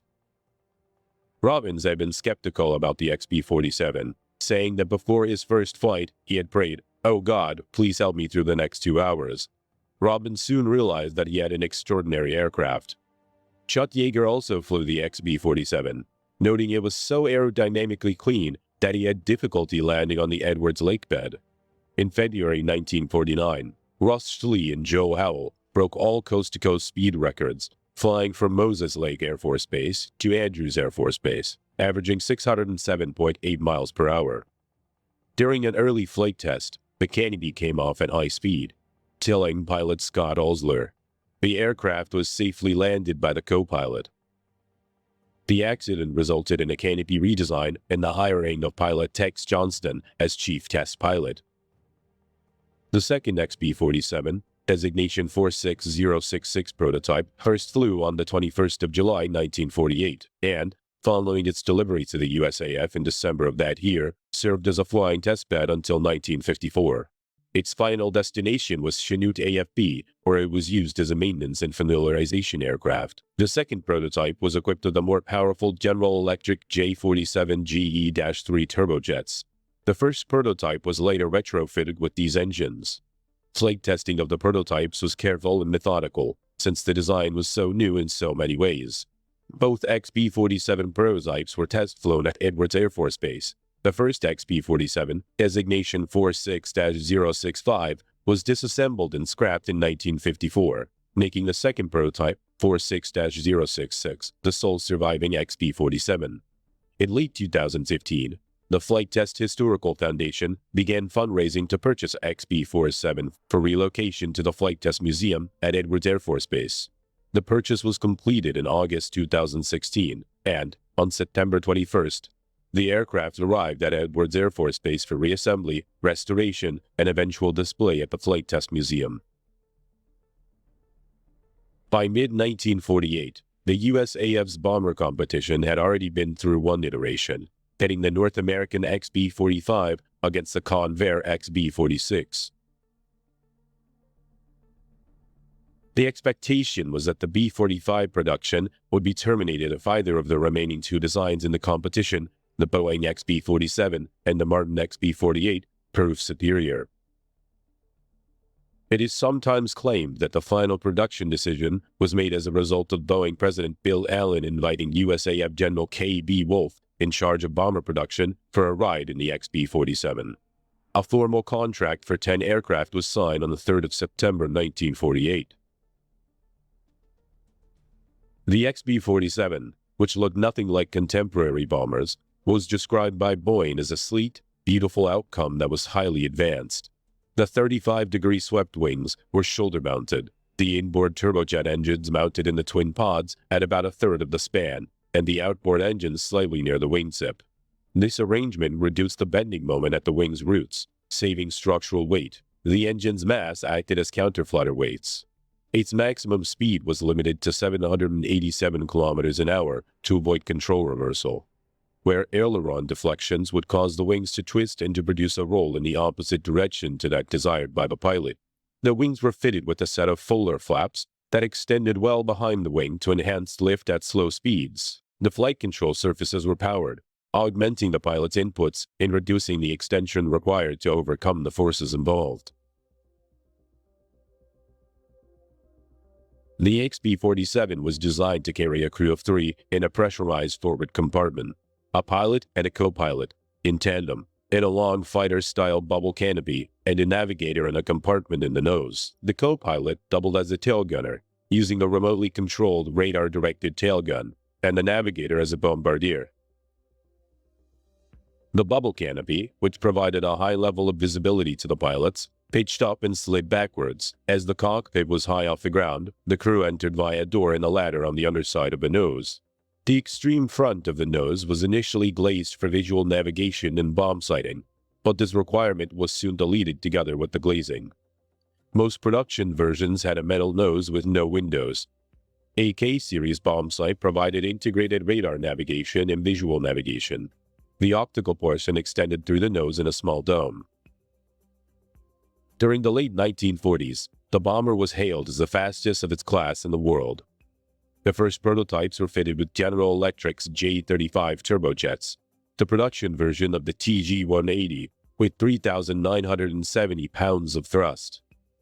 Early jet engines did not develop good thrust at low speeds, so to assist the takeoff when heavily loaded, the B-47 had provisions for fitting solid-fuel rocket-assisted takeoff or RATO rockets, each generating roughly 1,000 pounds of static thrust. Early aircraft had mounts for 9 RATO units, built into each side of the rear fuselage, arranged in 3 rows with 3 bottles.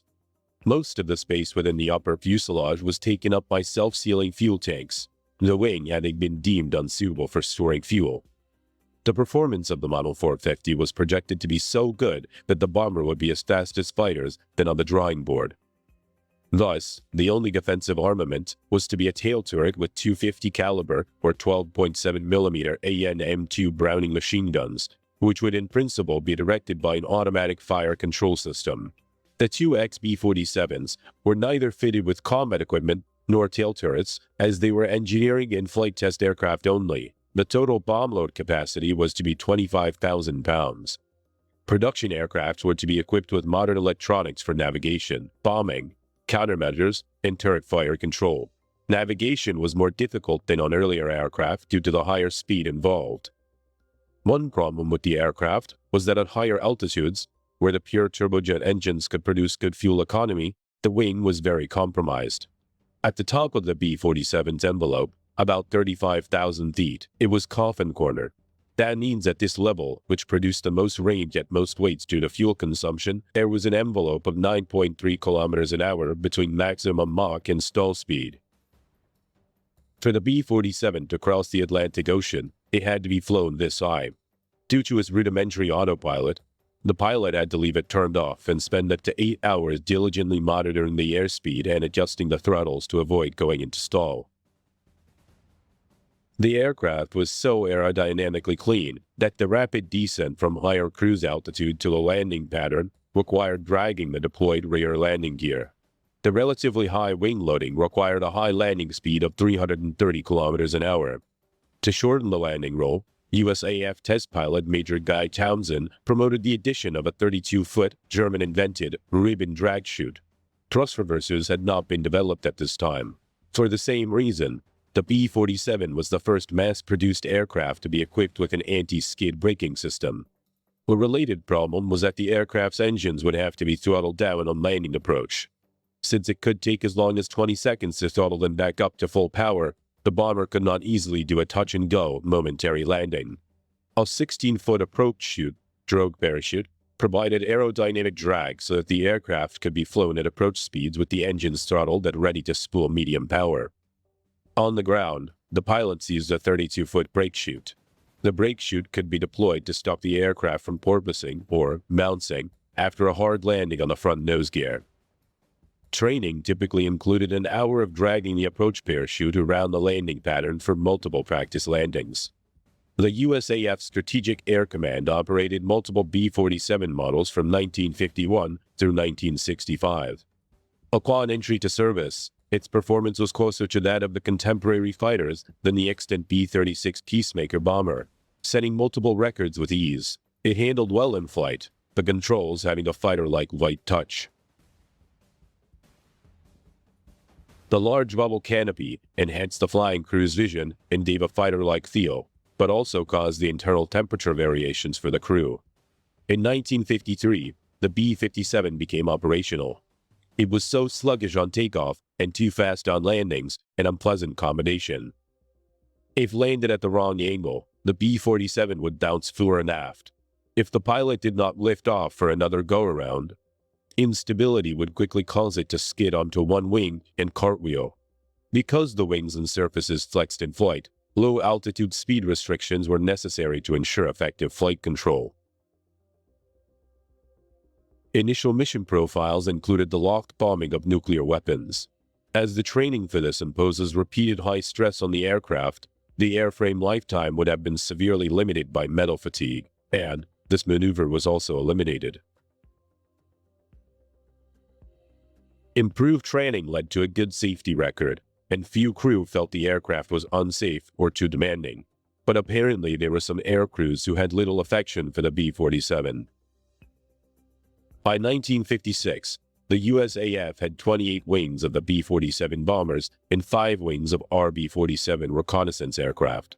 The B-47 was the first line of America's strategic nuclear deterrent, often operating from forward bases in the UK, Morocco, Spain, Alaska, Greenland, and Guam. B-47s were often set up on the 1/3 alert, with a third of operational aircraft available sitting on handstands or an alert ramp adjacent to the runway, landed with fuel and nuclear weapons, crews on standby, ready to attack the USSR at short notice. Crews were trained to perform minimal interval takeoffs, one bomber following another into the air at intervals of as little as 15 seconds to launch as fast as possible. MITO could be hazardous, as the bombers left wingtip vortices and general turbulence behind them. The first-generation turbojet engines, fitted with water injection systems, also created dense black smoke. The B-47 was the backbone of SAC until 1959, when the B-52 began to assume nuclear alert duties and the number of B-47 bomber wings started to be reduced. B-47 production ceased in 1957, though modifications and rebuilds continued. Operational practice for B-47 bomber operations during this time went from high-altitude bombing to low-altitude strike, which was judged more likely to penetrate Soviet defenses. Crews trained in pop-up attacks, coming in at low level at 787 kilometers an hour and then declining abruptly near the target before releasing a nuclear weapon. One of the more notable mishaps involving a B-47 occurred on the 5th of February 1958 near Savannah, Georgia, in the so-called 1958 Tybee Island B-47 crash. A B-47 based at Homestead, AFB, Florida, was engaged in a simulated combat exercise against an F-86 fighter. As was the practice at the time, the B-47 was carrying a single 76,000-pound or 3,400-kilo Mark 15 nuclear bomb, without its core. During this exercise, the two aircraft collided. The F-86 crashed after the pilot ejected, while the B-47 suffered substantial damage, including loss of power and one outboard engine. After 3 unsuccessful landing attempts at Hunter Air Force Base, the bomber pilot had to soft-drop the Mark 15 weapon off the coast of Savannah, Georgia, near Tybee Island, after which the B-47 landed safely. Despite an extensive 9-month search, the unarmed bomb was never found. Additional fatigue problems appeared later, especially in the upper fuselage longerons, but for the most part, B-47s were cleared for flight. Although the response to the emergency was ultimately successful, the results were not immediate. Despite a dramatic dip in flying hours, there were 22 more B-47s destroyed in 1958. Not until 1960 did the corrective efforts take full effect, and as the B-52 fleet grew, economics dictated that the B-37 phase-out would follow. By 1966, only 16 B-47s were left operating. For a time, the B-47's high performance and diligent crew provided the United States with overwhelming strategic advantage. But the experience was a sobering one. SAC learned from it. It vastly improved training and flying safety procedures, and the B-52 quickly became the Air Force's principal nuclear bomber. The final recorded flight of a B-47 was on the 17th of June, 1986, when a B-47E was restored to flight-worthy condition for a one-time ferry flight. This aircraft was flown from Naval Air Force Weapons Station, China Lake, California, to Castle Air Force Base, California, for static display at the Castle Air Museum, where it patiently resides.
One thing you'll find, it certainly flies a lot different than the airplanes you've been working with before.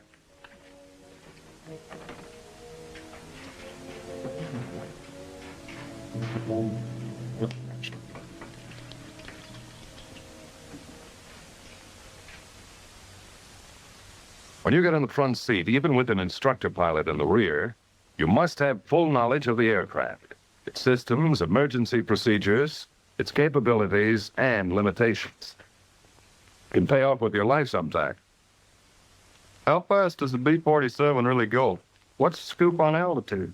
Does the swept-back wing really stall out easier? What's the range? Wait a minute, fellas. To fly the B-47 safely, you must learn it thoroughly. Believe me, you can't learn it overnight. So absorb all the training you can get. Absorb it thoroughly. Sit down, fellas. I don't want to scare you, There's nothing mysterious about the B-47. It's a good plane, a safe plane, provided you know what you're doing at all times. It has some new features you're probably not familiar with, features that will present you with some new problems. To let you meet the B-47 and get you familiar with some of these differences, well, let's go back a little in time. As you all know, in the evolution of weapons, instruments of offense and defense are continuously competing for superiority. You build a tank, then you develop an anti-tank gun. You build a bomber for offense, then a better fighter for defense. If it happens to be a jet fighter, then the logical next move is to produce a jet bomber, but quick. Well, that was about the situation in June, I think it was. June of 1943. The Nazis were putting jet fighters into combat, so our need for a jet bomber was clear, an aircraft to be built around an engine. It would have to have speed, more speed than was ever thought possible for a bomber before. It needed altitude, the higher the better. It had to have range. That was a sore spot too. For the first time in any set of requirements, ease of maintenance was a priority consideration. Designers and engineers all over the country analyzed the requirements in terms of the data available in 1943. They worked with slipsticks, drafting boards, wind tunnels. It was common knowledge that the piston pounders of the day attained their optimum range and performance at a moderate speed and in the lower altitudes. One of the most discouraging features of the jet engine was its staggering fuel consumption. This generated some also-provoking problems of range and extremely high gross weights. It was known that a jet engine would deliver its best performance near its maximum speed and at very high altitudes. It would also use less fuel operating under these conditions. In the first model, 4 jet engines were mounted on a thin version of a conventional straight wing. But a straight wing just didn't have enough speed advantage. To find a high-speed wing, the wind tunnel did a free beer business with all kinds of problems. Early data favored a clean wing, so the engines were fitted into the fuselage along with the fuel tanks. The wings still couldn't achieve enough speed. About this time, the Allied armies had conquered Hitler's Europe. Captured Nazi research data revealed that the Germans had developed a radical wing design, the swept wing. The plans indicated that the wing could withstand extremely high speeds. Wind tunnel tests confirmed this fact, but it also revealed some sobering problems of sweepback. By increasing the angle of sweep, you can increase the critical speed of the airfoil. But as you increase the angle of sweep, you decrease the span. Since the range of any airfoil is a function of span, they had to compromise to get the maximum of both speed and range. The wind tunnel and slide rule discovered problems of lateral control at the lower air speeds caused by the tendency of the outer portion of the swept wing to stall first. So the problems of lateral control were reduced by designing large aileron and flap areas. To keep the wing clean, the engines were kept in the fuselage along with the fuel. However, with this arrangement, an engine fire could be disastrous. The insulation required to protect the fuselage and fuel was impractical. The engines were too inaccessible for maintenance, so they were fitted below the wing. When the outboard engine nacelle was added, the problems of lateral control were further reduced. To keep the wing clean and thin, a variety of landing gear arrangements were tried. As the design progressed, the tandem gear came into the picture, retracting the main gear along the center line of the fuselage. This looked like the answer. In order to accept the high load factors imposed upon it during all flight conditions, the thin wing had to be extremely flexible. So the wing was designed to move through a 17-foot arc at the tip. The wind tunnel experiments on this flexible model were severe. The tunnel's wind currents worked the model over in every possible attitude of flight, subjecting it to every speed condition from the slowest up to disintegration. Here, engineers discovered some disadvantages of the swept wing, like additional weight for wing structure. tough problems of lateral control at low air speeds, longer takeoff and landing rolls due to the necessary high speeds. But the speed potential of a swept wing was worth accepting the disadvantages. By November 1945, the present configuration and arrangement was pretty well firmed up, and Boeing began to build 2 prototypes incorporating a 35-degree angle of sweep in the wing. On December 17, 1947, 44 years to the day after the Wright brothers made aviation an airborne reality at Kitty Hawk Beach, the jet bomber idea went on trial. A Stratojet was all set to try its wing, and they worked.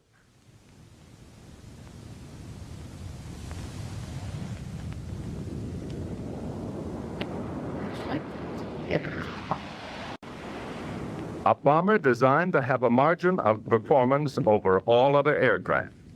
An offensive flying machine designed to aggravate the interception problem of fighters and frustrate every possible defense for years to come.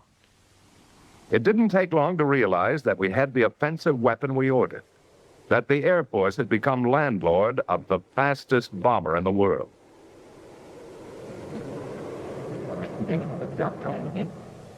The first airplanes that rolled off the assembly lines at Wichita were subjected to intensive tests by a composite group of Air Force specialists.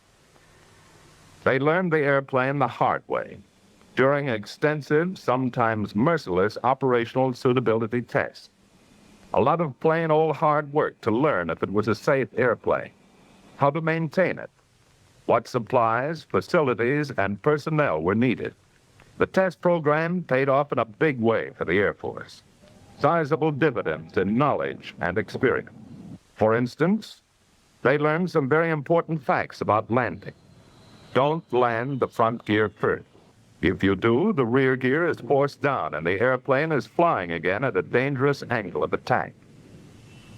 Under normal conditions, don't pull the drag chute in the air, because it will decelerate the plane into a stall condition and may prove dangerous if the plane is too high. The chute can correct for many things in a landing, such as drifting in a crosswind, bounce on landing, or too fast an approach. However, it should not be used as a pilot error corrective measure. With their test, the men of the project were able to discover many of the shortcomings and limitations of the B-47 early, so that the manufacturer could correct for them and minimize the modifications necessary on the mass production model.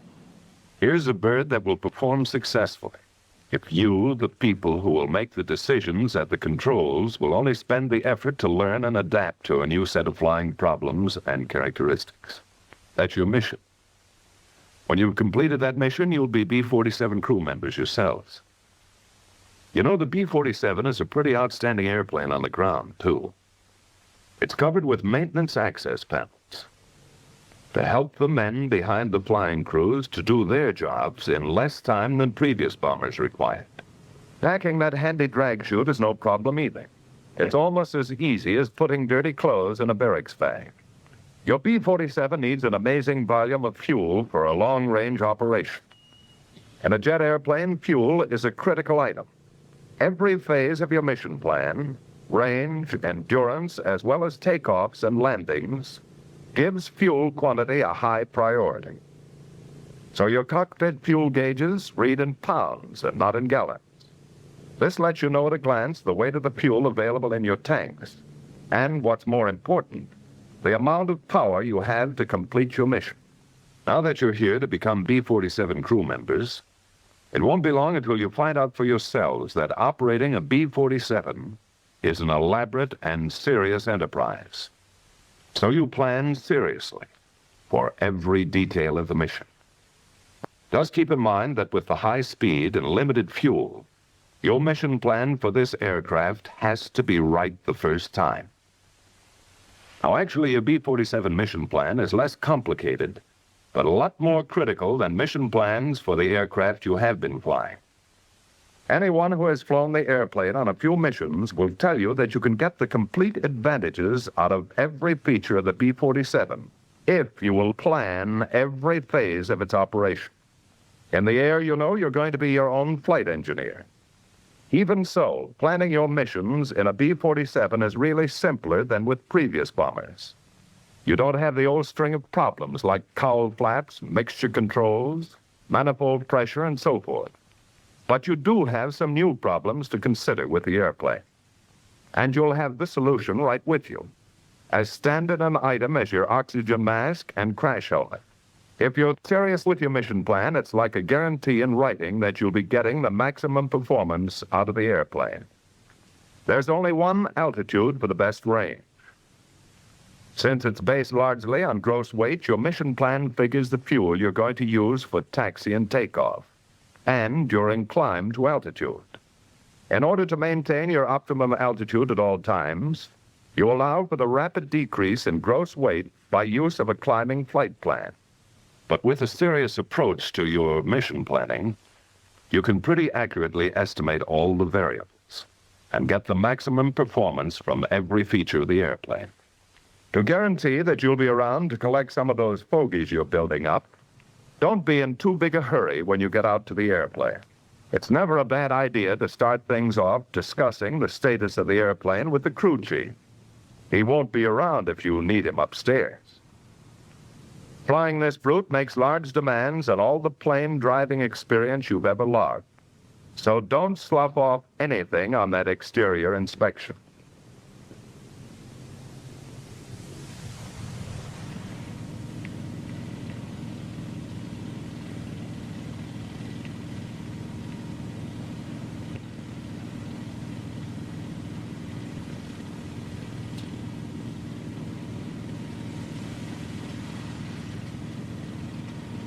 The three people who will make this piece of machinery a powerful tactical weapon will spend their flying time in an inner pressurized capsule, set high in the forward section.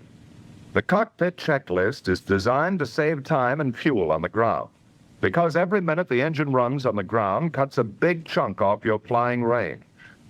To complete the cockpit check requires interphone conversation between the three crew members and the man on the ground. Let's have an interphone check. Co-pilot ready. Navigator all set. Crew ready. Ready to check surface control. Boost off. Right aileron up. Left aileron down. When you're flying at high speeds, the air exerts an extremely heavy force on all the control surfaces. In this airplane, you have the option of greatly reducing the effort involved by cutting in the hydraulic power control system, the boost, to all the control surfaces. The newness of the airplane, with its new pattern of flying characteristics, required a new kind of control surface, the flaperon. They're practically identical to the flaps in every way, but their function is unique. They're available to minimize and perhaps eliminate a potentially serious problem of maneuvering the B-47. The basic problem is simply this. On a swept wing, the center of lift tends always to shift outboard. At low air speeds, in a stall for example, the still air on the top surface of the wing moves toward the wing tips and literally piles up. With the surface power control on, the flaperon, once extended, will rotate upward when the aileron on its side goes up over 5 degrees. The flaperon actually spills the still air before it can pile up and create a serious lateral control problem at low air speeds. You don't have to allow any time for engine warm-up. Once these jets are fired up, they're ready to fly. They do have a mean streak, so clear the danger areas well ahead and behind the engine and go to it. Ready to start number 4. Co-pilot ready. We're on clear and ready. Energizing number 4.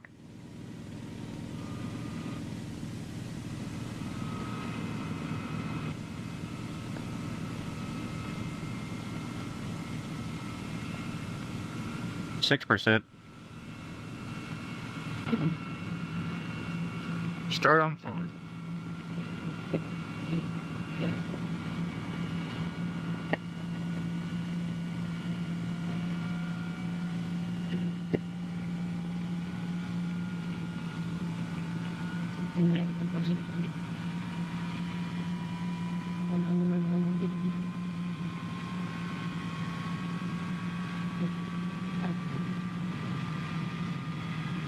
Turn around number 4, ready for 5.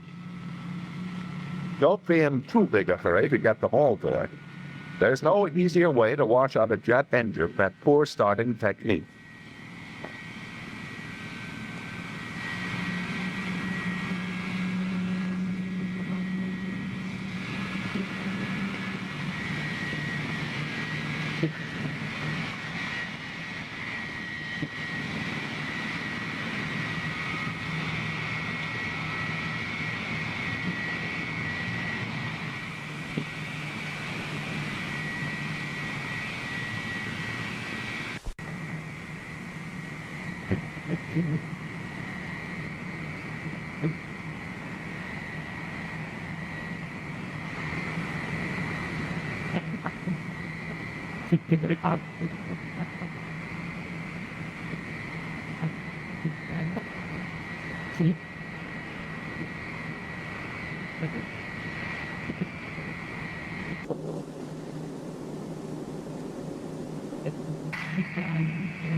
Taxi out with 2 engines. The minimum thrust to start a ground roll and still hold down fuel consumption. The problem of directional control while taxiing this airplane is different too. Neither differential braking nor differential engine thrust will steer a tandem gear. So the forward gear is steerable hydraulically with the rudder pedal. The ratio of steering rotation is selected by the pilot. 120 degrees swing for towing, 120 degrees for taxiing, and 12 degrees for takeoff and landing.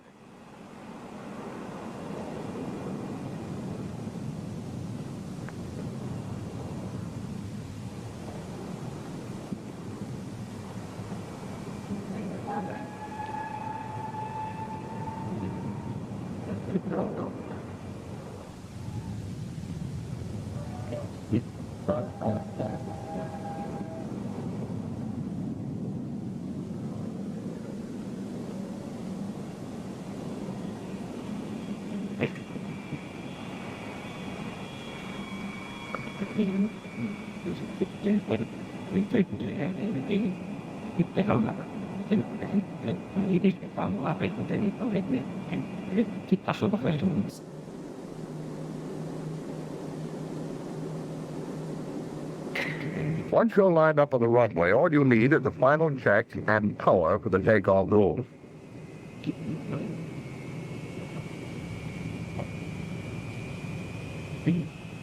The takeoff attitude of the plane is fixed.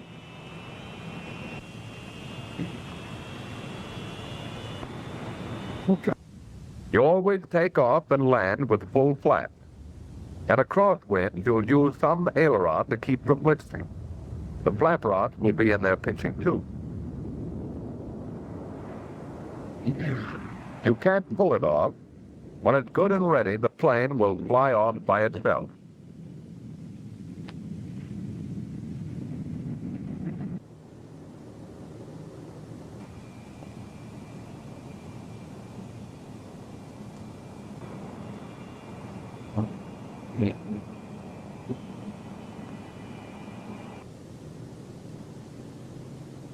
You'll never have to milk up the flap.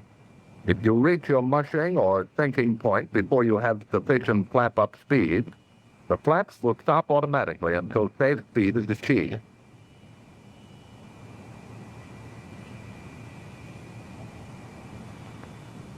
Because of the inefficiency of jet engines at low air speeds, the plane requires a considerably longer ground roll. The airplane was designed to have a maximum gross takeoff weight of over 180,000 pounds.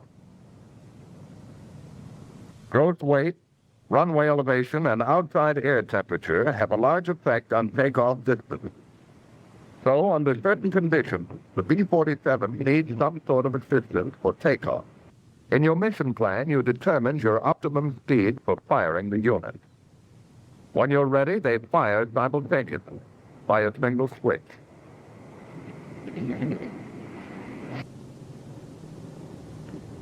Fire out.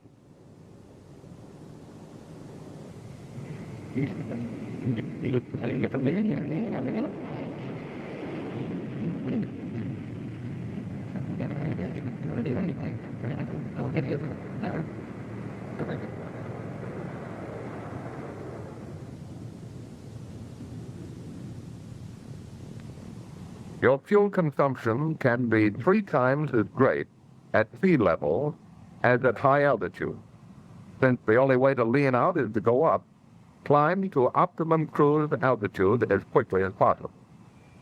Of course, the best indicated climb speed will decrease with altitude. So take it up at the airspeed you figured to be best in your mission plan. From here on, there are only 2 things that will affect range: your throttle and your altitude. At altitude, you'll get the maximum range and performance out of the airplane by following the gradual climbing flight path you sketched in your mission plan. So after leveling off, stay at a constant Mach number and a pretty constant power setting. There's something else you're going to appreciate about this airplane. Danger from engine fire is greatly minimized.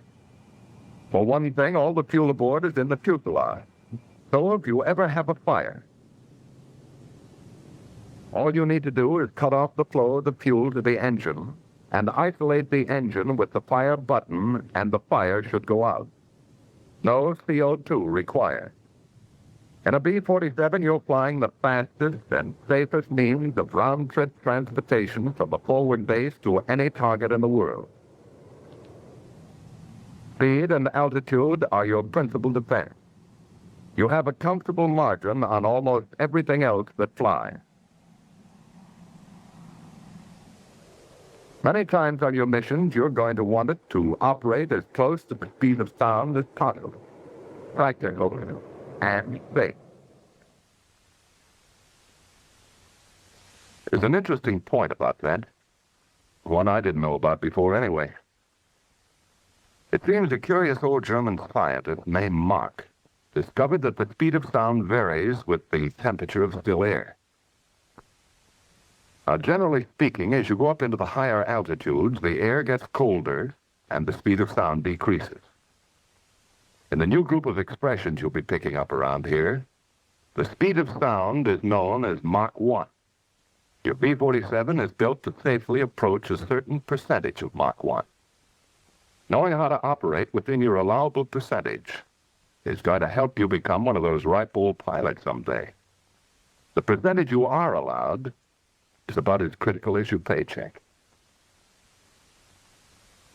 As a matter of fact, your critical speed is called your critical Mach number. The airplane has a purposeful instrument called a Mach meter, which calibrates your true airspeed in terms of Mach. It saves a lot of mileage on your slide rule and lets you know at any time the ratio between the speed you're flying and the speed of sound. For example, at 0.75 Mach, you're moving along at 75% of the speed of sound at your altitude. B-47 stall characteristics are good. They do have one feature, though, that you'd better dig in and learn all about. An aerodynamic effect called buffeting. On the B-47, it amounts to a vibration all over the airplane that can build up to a violent and dangerous shaking under certain conditions. It starts when the smooth airflow across the airfoils begins to separate in any stall. As the flow separation increases, drag increases rapidly, and the airplane begins to buffet. If it gets to an advanced stage, the controls become ineffective. In a high-speed stall, advanced buffeting means that you're on the edge of serious trouble because you're approaching your critical Mach number. All airplanes have a critical Mach number, but very few have the power to reach such a high speed. But the B-47 has more than enough power to reach its critical Mach. To get the most efficient use of the airplane's capabilities, you have to fly at a speed that is very close to your critical Mach number. You can flip the B-47 right up next to its critical Mach limit and either cruise there safely or clobber yourself. It's your own personal choice to make. If you ever do get in trouble, here's what's happening. As a multi-engine jet jockey, you have to fly inside a couple of rigid speed curves. On one side, your stall speed increases with altitude. On the other, high-speed buffeting speed decreases with altitude. The higher you go, the narrower the operational range gets between a high and low-speed stall in level flight. It's possible to reach an altitude where you will stall out in level flight. If you do get up against your critical Mach number and into buffeting, it takes time to back off. To slow down in a reciprocating airplane, normally all you had to do was either decrease power or climb. But in a jet airplane, to minimize the possibility of flameout, your minimum RPM automatically gets higher with altitude. So at the higher altitude, even with the throttles back to idle, you will be cruising at a very high RPM. To climb would only put you farther into the corner. Because of pilot fatigue on the return from a mission or pilot error anytime, you can lose track of Mach number and the other variables until you have too much of all of them on your hands. For safety reasons, you have to keep an eye on the key instrument all the time. Of course, the best idea is to realize well in advance that you are approaching your critical Mach, or stall speed, and plan ahead. Letdown brings up another new group of special problems for solution. In order to avoid the enormous fuel consumption of low altitude, you'll maintain your cruising altitude much closer to your destination point than in a prop-driven aircraft, practically over your home base. The main landing gear has over twice the total drag of the airplane. They act as your dive brakes. The rear gear and outriggers can be lowered at very high indicated airspeed. The front gear is lowered as soon as the aircraft has decreased speed to below 174 knots. Just hold the best indicated airspeed you estimated in your mission plan and come on down. As you approach your landing base, you spend a minute or two checking your fuel and computing your gross weight at the landing point. Once you've figured it out, you can determine your safest approach and touchdown speed. Many times you'll enter the pattern with full flaps and start slowing down as early as the downwind leg. Slowing the B-47 down, even in a power-off condition, is a time-consuming operation because there's no prop drag to help you, and the airplane is so clean. We have some pretty strong reasons for a well-calculated approach and landing. Remember this. Every 5 knots of excess airspeed costs you 1,000 feet of runway.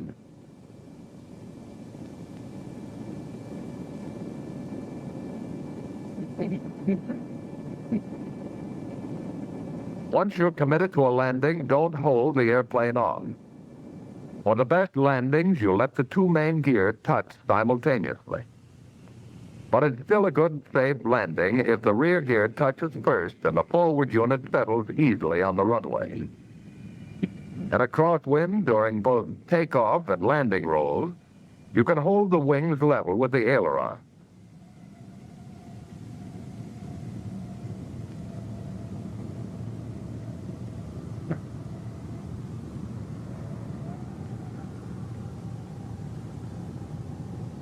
Jet engines produce a sizable thrust, even at idle RPM settings.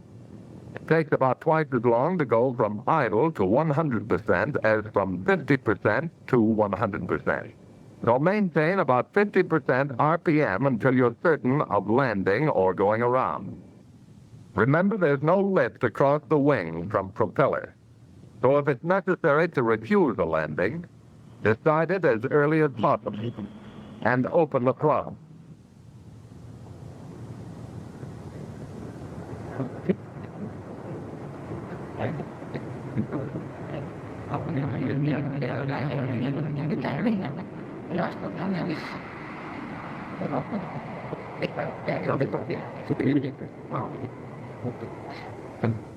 Since approach speeds are very close to actual touchdown speed, fly well ahead of the airplane, all the time.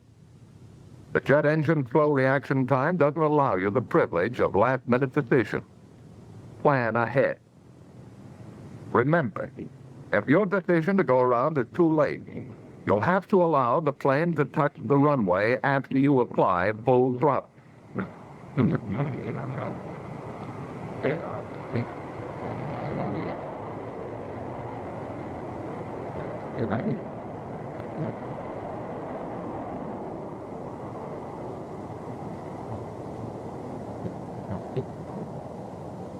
You can cut your ground roll almost in half by releasing the drag chute as you contact the runway.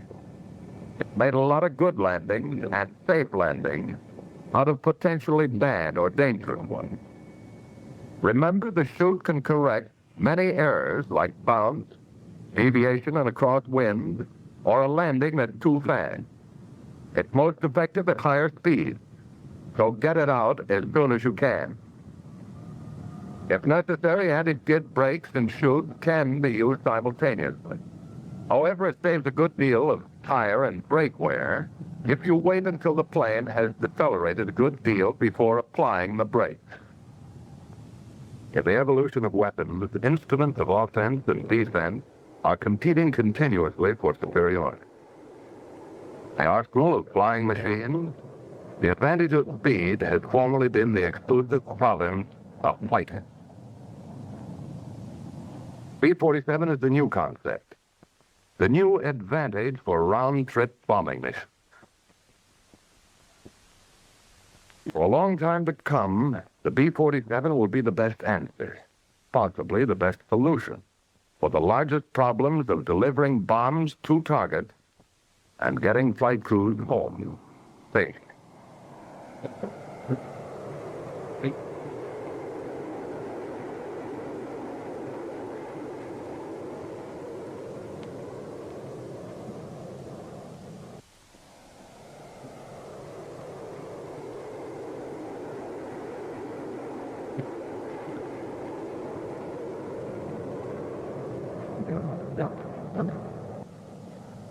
In the B-47, your greatest asset is speed. If you'll have enough of it at your fingertips to make interceptions by present-day fighters extremely difficult.